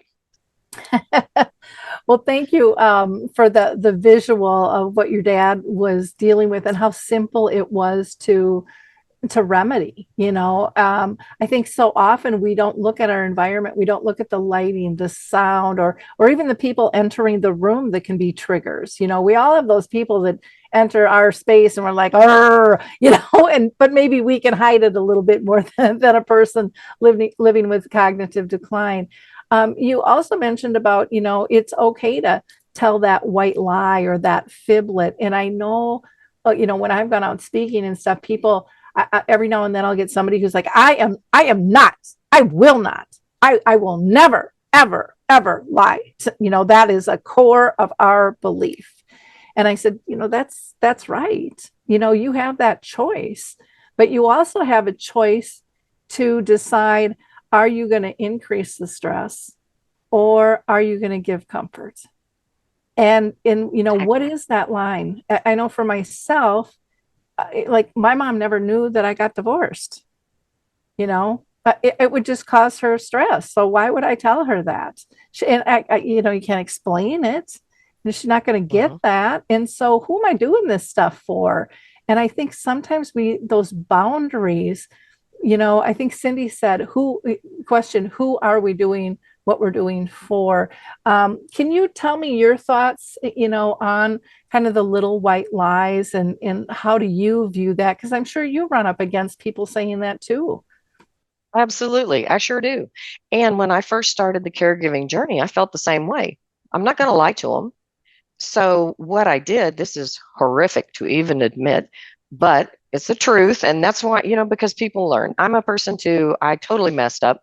I was caring for my mother-in-law with Alzheimer's. She was living in our house. I noticed her wandering around through the house looking for something. And I said, what are you looking for? And she says, I'm trying to find Charles Edward. That is her husband who passed away 18 years prior. And I said, well, you remember, Jean, he passed away. It was like brand new news to her. She burst into tears. She was so upset. And then I've got this pile of crying that I'm trying to help her and help her process her emotions and everything. So to me, the next time she went looking for Charles Edward, I'm like, he's at work. Because why would I torture her? Why would I put her through that extreme grief? Because like I said, she has no memory of him passing away. So me telling the truth and telling her that he died, to me is being cruel to her. And so then fast forward, my mother, she was looking for my dad who had passed away about 6 years prior. And she wanted to know where dad was at. And I thought, okay. And I immediately flashed back to that situation with my mother-in-law. And it's like, do not make that mistake again. And so I said, well, Mom, Dad's not here, but you'll see him again. Because we're Christians and I believe that he is in heaven and she is a Christian as well. And I do believe she'll see him again. It's the truth. And so I just phrased it differently and said, he's not here right now. You'll see him later. To me, that is the kinder way. And I know everybody doesn't agree with that and everyone has to make their own decisions. But to me, that's for the benefit of them. And she's not going to remember anyway. So why would I put her through trauma of re-experiencing him being gone just to make, it just doesn't make sense to me. Yeah, no, I agree. I have the philosophy of to be a good caregiver, care companion, whatever, for me came down to three simple principles. Was my mom safe? Was she happy? Was she pain-free? And that's very different from being truthful. At times, it makes you more aware of how you word things because you think of how your words are going to impact somebody emotionally, which has been brought up quite a few times in terms of how important our words are. I want to ask you, what are some options when somebody gets upset, that you're dealing with? How do you guide them through that? How do you, some people say distract or redirect. What term do you use? And can you give us an example? Well, I think there's a lot in that because it depends on the situation, the level of being upset, what triggered it, all the things. So it's kind of hard to answer it as a whole.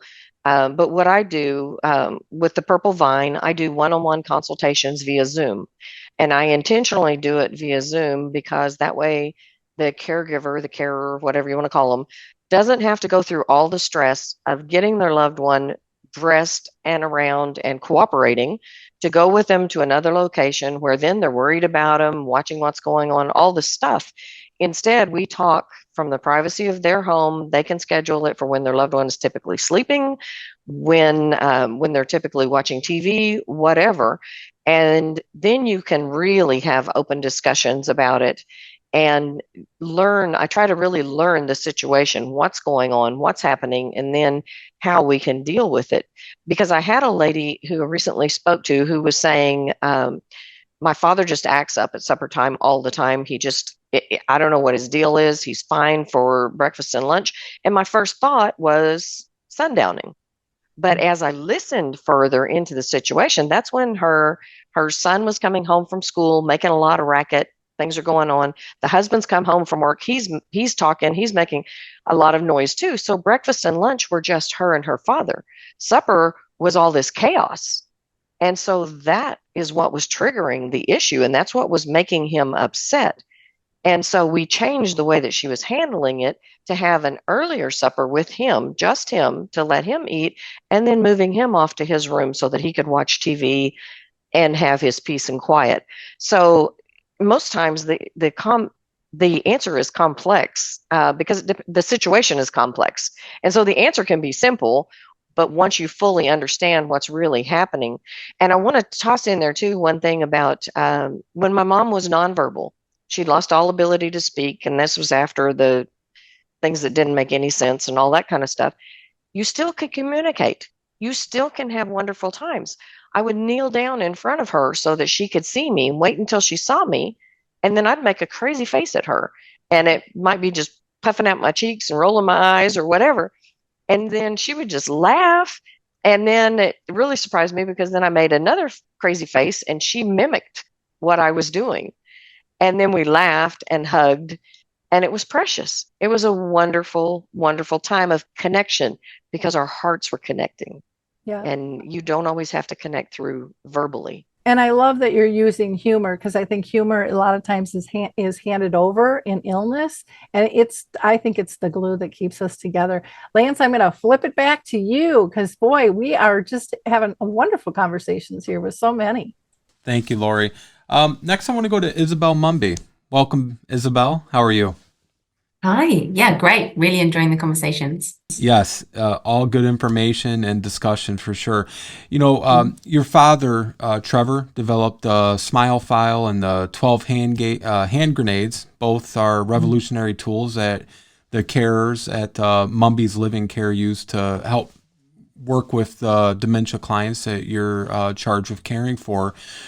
But let's say for families or even, carers or caregivers that might be watching or listening into this, what are some behaviors that we should all prevent ourselves and people around the client or the person living with dementia from demonstrating that could lead to or cause more issues, which is, the 12 hand grenades that your father wrote about? Yeah, absolutely. Well, a few of them have been mentioned already today, but one of the big ones that I think we find hard to avoid is asking questions and not letting the person just sit in quiet peace. So what Trevor really encourages is just having a really easy, calm, flowing conversation. So rather than peppering and firing questions at someone, how was your day? How are you feeling? Just sit in comfortable silence. And as Jennifer said, I think, look at pictures, just talk about what's going on in the room. So I think often family they'll come to visit and they'll just want to have a conversation and they find it really uncomfortable just being able to sit there. So avoiding or reducing asking questions is always a good one, especially for our carers as well, because they're desperate to just build a relationship with someone and be a companion there to someone. So they want to have a conversation and they might just fall into that trap of asking lots of questions rather than just letting it flow. Yeah, I agree with you wholeheartedly. Our family owns a home care company here in the States, and one of the things we always suggest and recommend to families is when your loved one goes to open up that refrigerator, don't have it stocked full of food or drinks. As odd as that may sound to some of you, or maybe for you, it may not sound odd, but that could be so overwhelming that it will just paralyze them from being able to make a decision because they have too many options. So that makes perfect sense. How about things that we can do to help re-stimulate happiness that people may have experienced in their lives? What can we do to kind of reignite that joy and just that positive feeling and attitude?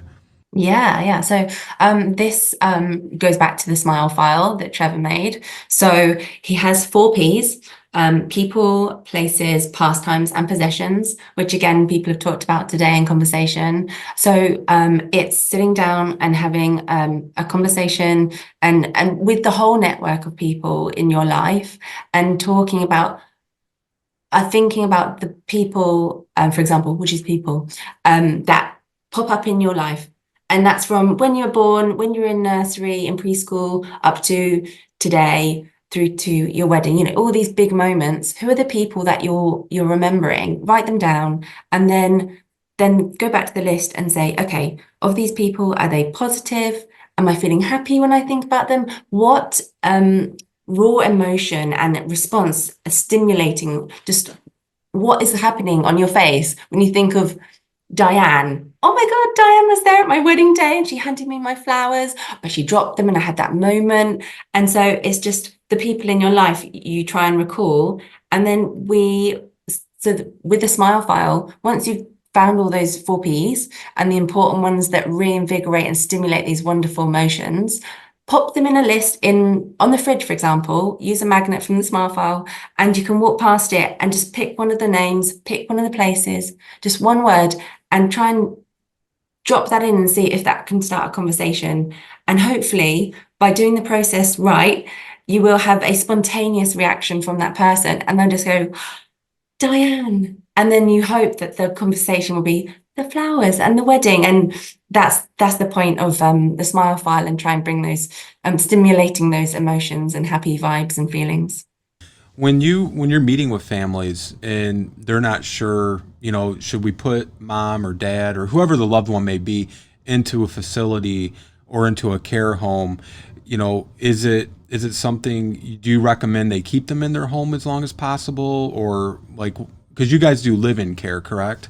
Yeah, exactly. So our passion is living care. We feel that you can help people remain independent at home, and that taps into, again, the conversation here where we want to empower people. We don't want to start doing everything for people. We don't want to take away their independence. We're trying to embrace what they've already got and draw out of them what they've done in their past lives and re-engage them in community and society. And I appreciate some people would prefer a setting, a residential setting. Maybe they're looking for that socialization. But having a living carer, you have one-to-one care. You stay in your home. You're surrounded by your belongings. You're surrounded by hopefully your family, your pets. People are visiting you still, and you keep the routine you're used to. So we feel it's a really good option for one-to-one care where we can observe changes and communicate with your family and be a companion and friend, but also having that clinical expertise to help along the way as things change. I know oftentimes when families are first exploring and having that conversation, identifying care is needed and trying to choose what's the right type of care, they don't always choose the home care option. They, you mentioned they think maybe a facility because there's going to be a lot of people around, they're going to have activities, but that doesn't mean their loved one is going to take part and take advantage of those things either. And I always tell people, if it's really about care in the sense of helping them go to the restroom, helping them shower, being a companion and help, a facility is not going to provide you with that. A facility is just going to provide you with a safe environment and, meals and things. But it's also the therapeutic side, being in your home and, having that cognitive decline. The longer you can stay in that familiar environment, the safer your loved one's going to feel and the higher they're going to be able to function as well. So I just appreciate the work you guys are doing. And, thank you so much for being a part of the panel today. Thank you very much. Thank you. My pleasure. Lori, I'll go back to you. Well, Ellen, last but not least, I can't wait to talk again. Yeah.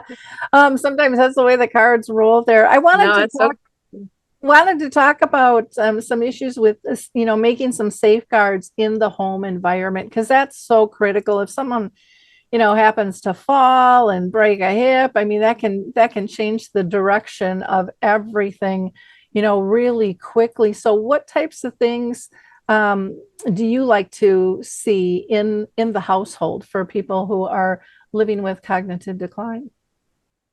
One of my primary commentary on this, both when I'm guiding families, but also when I was put in this position and still am in this position, being the primary advocate and care partner of now my mom after my dad. But is the care environment, is it the person living with the cognitive decline and the care partner who's there with them? Everyone has to be able to move safely. So if that means we can't have a 3-inch shag rug, which happened in my family when my dad with Lewy Body and Parkinson's, shuffle gait, hallucinations, roller walker, there came a point, and our goal at that point with my mom as his primary and me as his secondary, was to keep dad safe in his home with her, his wife of over 60 years, for as long as possible. So therefore, that beautiful bear rug that they had purchased on a trip to Yosemite, which was an amazing moment and a sign that they had arrived because they were retired and they were now traveling, it had to come off the floor. It had to come off the floor. And in that conversation where mom and I both cried for different reasons, A, because I'm having this conversation, and B, because she's losing those memories about her beloved, that is now we have to make modifications to the home. But I framed it with, let's always remember our original goal. You and dad, we on behalf of dad want to stay in this home as long as possible. So every decision we make has to kind of be circled around that. So lots of piles and clutter and life mementos. Keep them, but could they be corralled? Could they be behind glass or a door or a closet? Could they be in bins or boxes? Not everything has to be everywhere, because as the journey continues, for many, too much clutter equals chaos. And again, I can only imagine, I'd be curious what Norms and Jennifer and Lori would say, but too many things to navigate, too many things to look at in the environment can be overwhelming and cause agitation just by itself. So I also like motion lights. My dad, again, he got up during the night with his rollator, with his hallucinations, to go to the restroom 3 times a night. There wasn't a place he could move where a light wouldn't come on. And I still have that, even though my mom is in a long-term care setting. I have night lights and motion sensors in her apartment as well. So lighting, day-night orientation. I think far too often people keep the blinds closed. Or in Debbie's situation, you had to close them because, again, everything is nuanced. But you want people to know it's daytime. You want, because you want them, it's a signal to the brain that it's daytime hours, and so we have to be able to have access to light and closing that down as we start to prepare for the end of the day. So just a couple, 2, 3 off the top of my head that are my initial go-tos. For sure, the movement within the care environment is paramount. Okay, great. I know you are a big believer in holistic options, which is finally bubbling to the top and more people are looking at those. Do you have anything that can help, like with the common UTI and constipation? Those are such big issues for people and ones that nobody wants to talk about, I because know. they're embarrassing. Girl, I do entire seminars on those two topics. I have been so ahead of this because, again, I'm like I said, I'm 22 years with my dad. So, I mean, it's all his life journey is over, as I indicated. But here's the deal: we know whether you have cognitive decline, any aging body. I'm in my 50s. If I don't drink enough water, I'm not going to void properly, either number one or number two. And as you think about the life journey of our friends living with cognitive decline, there may come a point where they can't self-identify. They can't say, I'm bloated. I haven't had a bowel movement in 2 or 3 days. We as their advocates, we as their people, we need to be totally dialed into that. I used to tell my mom, every time you assist dad in the restroom, glance down at the toilet. I want you to look and see what color his urine is. If his urine is as yellow as Reverend Katie's shirt or even mine, they're dehydrated. By the time you feel the thirst sensation, you're already dehydrated. So for all of us that are cognitively intact, you want to maintain good, robust hydration, even if you're aging well, partly because when you are dehydrated and that goes undiagnosed and untreated, guess what happens in anybody? You start to have word finding issues. You start to have, maybe some temperamental issues because you're dehydrated. So this is a thing that is so easy to cure and to stave off, but it's even more important for us as advocates to make sure that our loved ones are staying hydrated. Sometimes it's through fruit and different types. It's not just doesn't have to be a clear plate, clear glass of water that no one wants to drink. I want people to add lemon. I want you to add ginger. I shave ginger. My mom has a lemon and ginger water thermos in her refrigerator right now. I believe in those things. And again, I could do a whole, seminar on the benefits of ginger and how that's an anti-inflammatory. And again, we're all aging. We're all puffed up a little bit and having inflammation. So, and the one thing that I do prophylactively, Lori, and I'm doing it right now with my mom. I do it. I'm a person from a holistic perspective. I believe food is medicine. And so instead of those of us, and Mary probably knows, would agree with me, those of us that work in long-term care, so many of our residents are prophylactically on Metamucil. Because again, we want people to evacuate number two. If I am cognitively challenged and I can't articulate that, again, it comes back. Their appetite isn't as good. There might be some outbursts as a communication. But Metamucil, if you ever look at this, if you look at the ingredient list, you shouldn't want to put that in your body. So I'm a girl that believes in good old fashioned prunes. Or if you want, flaxseed, I sprinkle flax on salads and it works. And I mean, again, everybody is a little different, but I am a girl that leads first from a holistic perspective, with food as medicine. And there are foods and additives and spices that can support overall well-being. And especially in those two instances, again, those of us in long-term care, when we have a change of condition in one of those that we're privileged to serve, the first thing we do is we test for a UTI, because it is usually the jumping off point for other things that come behind it. And you want to get in front of that and avoid having the UTI. So again, maintain hydration. Okay, those are great tips and insights, and I don't think people really think about how much that impacts us. But just think for yourself: when you're constipated, when you're dehydrated, how do you feel? A person, living with dementia has the same thing. Their body is going to respond the same way as ours. It's just a matter of not always being able to communicate that.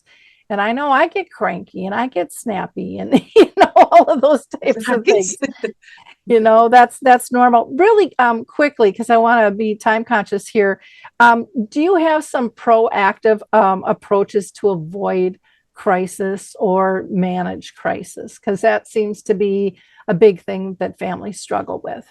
Yeah, I love this conversation because everyone has kind of tipped a hat a little bit to that. But remember, I have spent the 22 years in long-term care and managing. At one point, I was a national director of memory support for a company that had 100 buildings, and I was the face of our memory support operations. So I had a very broad professional scope of dealing with families, training staff, dealing with thousands and thousands of residents, to make sure, because again, we're privileged to serve those people. And I had to, I was a big part of making sure our team members were doing it properly based on our standards. And that's a full-time job. Mary, again, will know. But one of the things in regards to managing crisis, Lori, when you work in long-term care, all of us know, even probably people who are helping those in the family setting, they call us in, they move their loved one in long after they should have been there. They call in the home health when you guys all should have probably been working with this family 6 months to a year earlier. Same thing in long-term care. So what we want to do is we want to not always be making decisions in crisis. Like I indicated, sadly, I am 1 month almost to the day from my mother having a stroke. And thank God because I know how chaotic it is. I've had way too many years of dealing with families in crisis. As an adult child, we had her trust established once she became a widow after my dad passed away. I am the executor of her trust. I'm her POA of finance and of healthcare. You want things in place. If nothing else, if a trust isn't in your world, what are the wishes? Here in South Carolina, we have something called the 5 wishes. I don't know how it works in other states, but what we do know is you can have advanced directives where, have things in place. Don't think that, is there a will? I have siblings that I'm not close with, and it's a whole nother we have family dynamics in our situation. You definitely don't want to burden your family members after they've already now cared for you with your cognitive decline or potential. And now that journey is over. You're grieving, your pain struck, and now you got to battle your family. So you want these are, listen, Lori, I'm the queen of having tough conversations. It's kind of who I am. I'm a little bit of a fire starter, but it's because I have seen professionally and now personally the damage that it can be done. So call in the home health. Try adult day if you don't want to commit to it first. You want, the bathing. If you're an elder spouse caring for an elder spouse, bathroom, it can be dicey. We all know it. Might a home health agency group be able to help alleviate that for you as an elder standing next to your elder in the shower, or adult day. Again, you want to plan ahead, prepare for the idea that you are not making these very tough decisions in the midst of an actual crisis when your caregiving brain can't even function properly. Exactly. It's all about living smart. Thank you. Lance, I'm going to throw it back to you. All right. Well, thank you, Lori. And thank you, Ellen, for sharing that.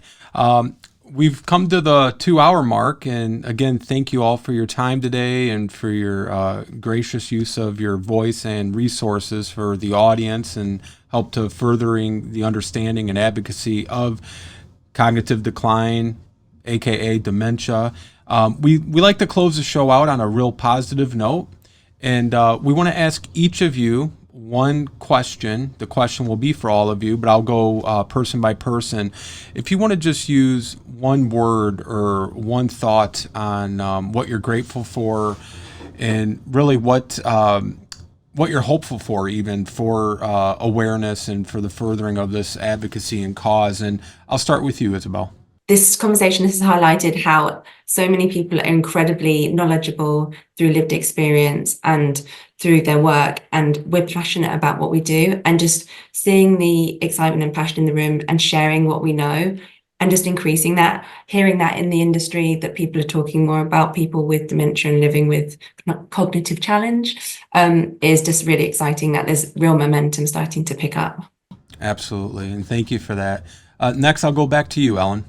Lance, I think it is an honor and a privilege, both as a daughter and as a professional who's touched the lives of people living with cognitive decline.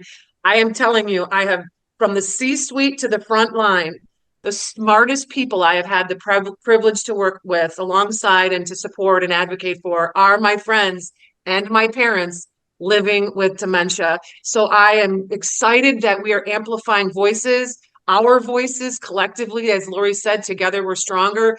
But and sadly, because this boomer generation is aging, in 6 years, the entire generation will be over the age of 65. And sadly, but I also am hopeful that we will this will only become a greater conversation because, as we know, age is one of the indicators of having some form of cognitive decline. And these boomers, I'm living for them because they've not gone quietly through any phase of their life. So their expectations will be high, and I'm here for that. They will also help us change this narrative as we move forward. And I'm excited for that, to keep talking on larger scales about living with dementia. Absolutely. Well said. Cindy, how about you? Well, that's a little intimidating. Well said, Ellen.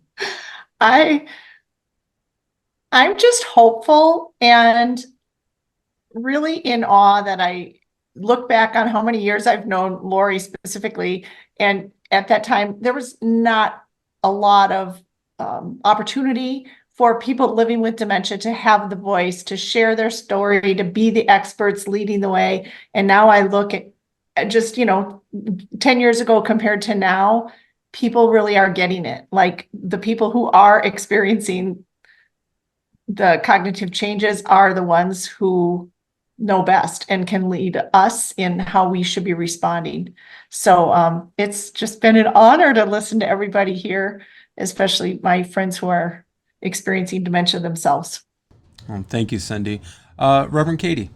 For me, where I see also the biggest hope is like lived experience. And I think that we're also seeing, I think one place that's great for us to intersect is to also work with communities that are doing work on neurodivergence, because it does fall under that umbrella. And it's all about the nothing about us without us, and actually listening to people with like lived experience. Like if I hear one more person with dementia tell me that they are herded like sheep to bingo, but that's a dementia activity, right? And so really listening to people who have cognitive decline and other forms of neurodivergence, I think is really important, and where so much hope is coming from for me, because then we actually help people live the lives that they want throughout the whole, their whole lifespan. And seeing then everybody here coming together to do that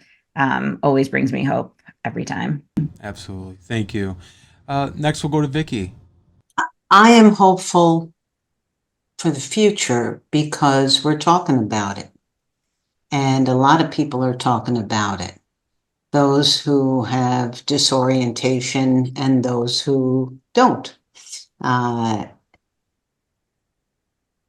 sharing the stories and just making it more out in the open and not scary or hidden.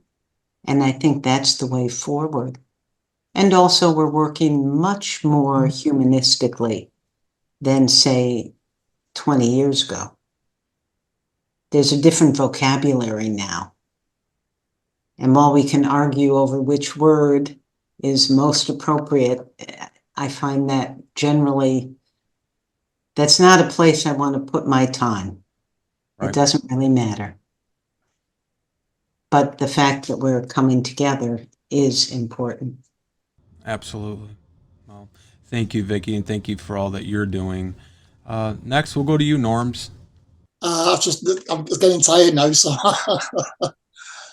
first of all, I'd just like to say it's an absolute privilege to be with you guys tonight and the work you're doing. I've taken something from each and every one of you, and I've taken that little bit, and I can relate to each and every one of you and everything you've said.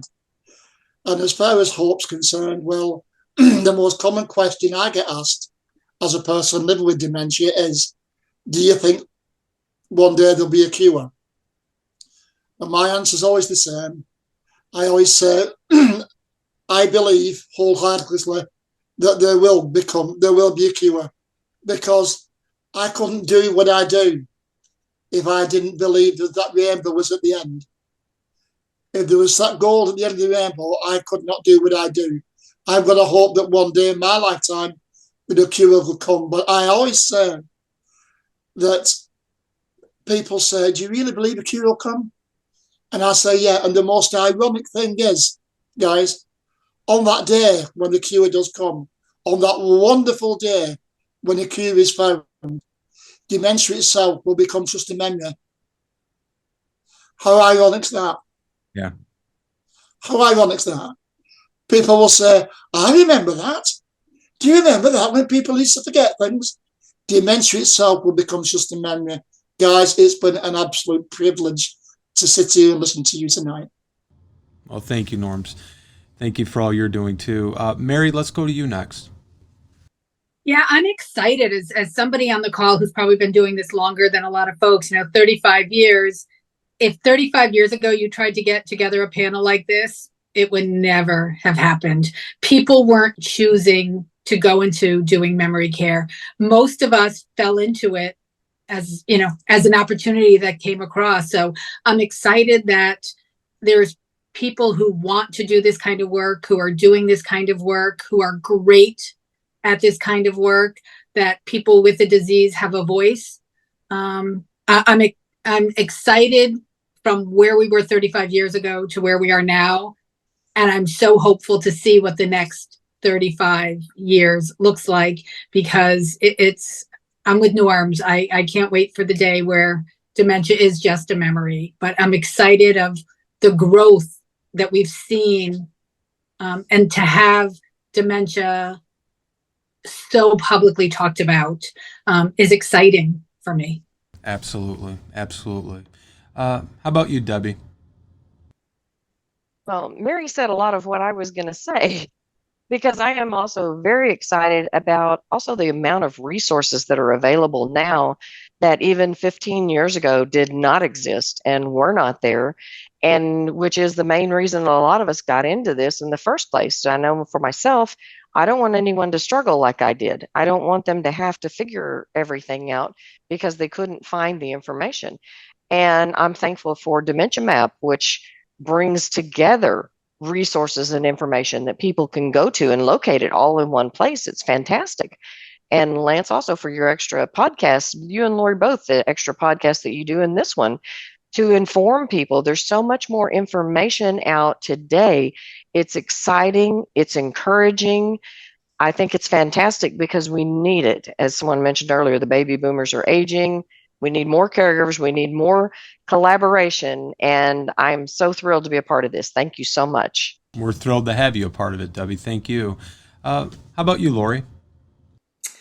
I agree. It's been awesome being part of this group. And I look back, I was diagnosed October of 2013.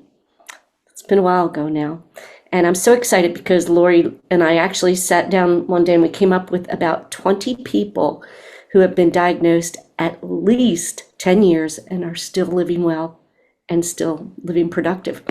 And yet I remember in 2017, I believe it was, I went to Los Angeles and I spoke at the Neurological Association conference. And I was on a panel of 4 people living with dementia.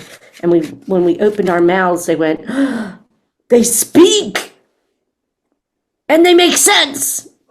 And then in 2017, I spoke at the Health and Aging Policy Symposium, and it was the same thing. She actually can talk about what it's like living with dementia. You look now, though, there has been so much change. Unfortunately, the doctors aren't there yet, but we're still working on them. But there's been so much change as a whole within the stigma. We're not perfect. We have a long way to go. But it's because of people like this who come together with a concern and a passion for dementia. And I do go by dementia. I mean, I have dementia, trying to remember neurocognitive, whatever. Yeah, no, dementia is easier. So I stick with that. But for people to come together and actually give a voice to how they feel and what they see, I think is just fantastic. And I appreciate that we can do this now. Thank you, Lori. Jennifer Butte. Well, I believe the real person remains until the end, so often trapped inside this condition. And my hope is that more and more people will bother to find that person, because I believe it's possible. Yeah, 100%. I'm going to go back to Lori now to close us out, but I just, want to say thank you again to each of you for all the work that you are doing, and just keep it up. And you have our full support. Anytime we can be a help to, get your messages out, we're here to do so. And Lori, back to you. Well, I am just so thankful for each and every person for committing to this block of time, because I think it's going to be life-changing to so many people. Lori, I have to make a comment when you were talking about, your voices being heard. I remember when we started Dementia Chats, I think it was in 2011, no one was really letting the people with dementia have that voice. And I just facilitate, and we still do that. And it's great to see others doing that. None of us own any of this space. This is about, making the world the best it can be and allowing everybody to have their input. And I just think it's absolutely fantastic. I am just excited to think of how, this competition, as I call it, amongst us. Everyone has said they've learned from one another today. Everyone seems lifted, even just when I look at you visually.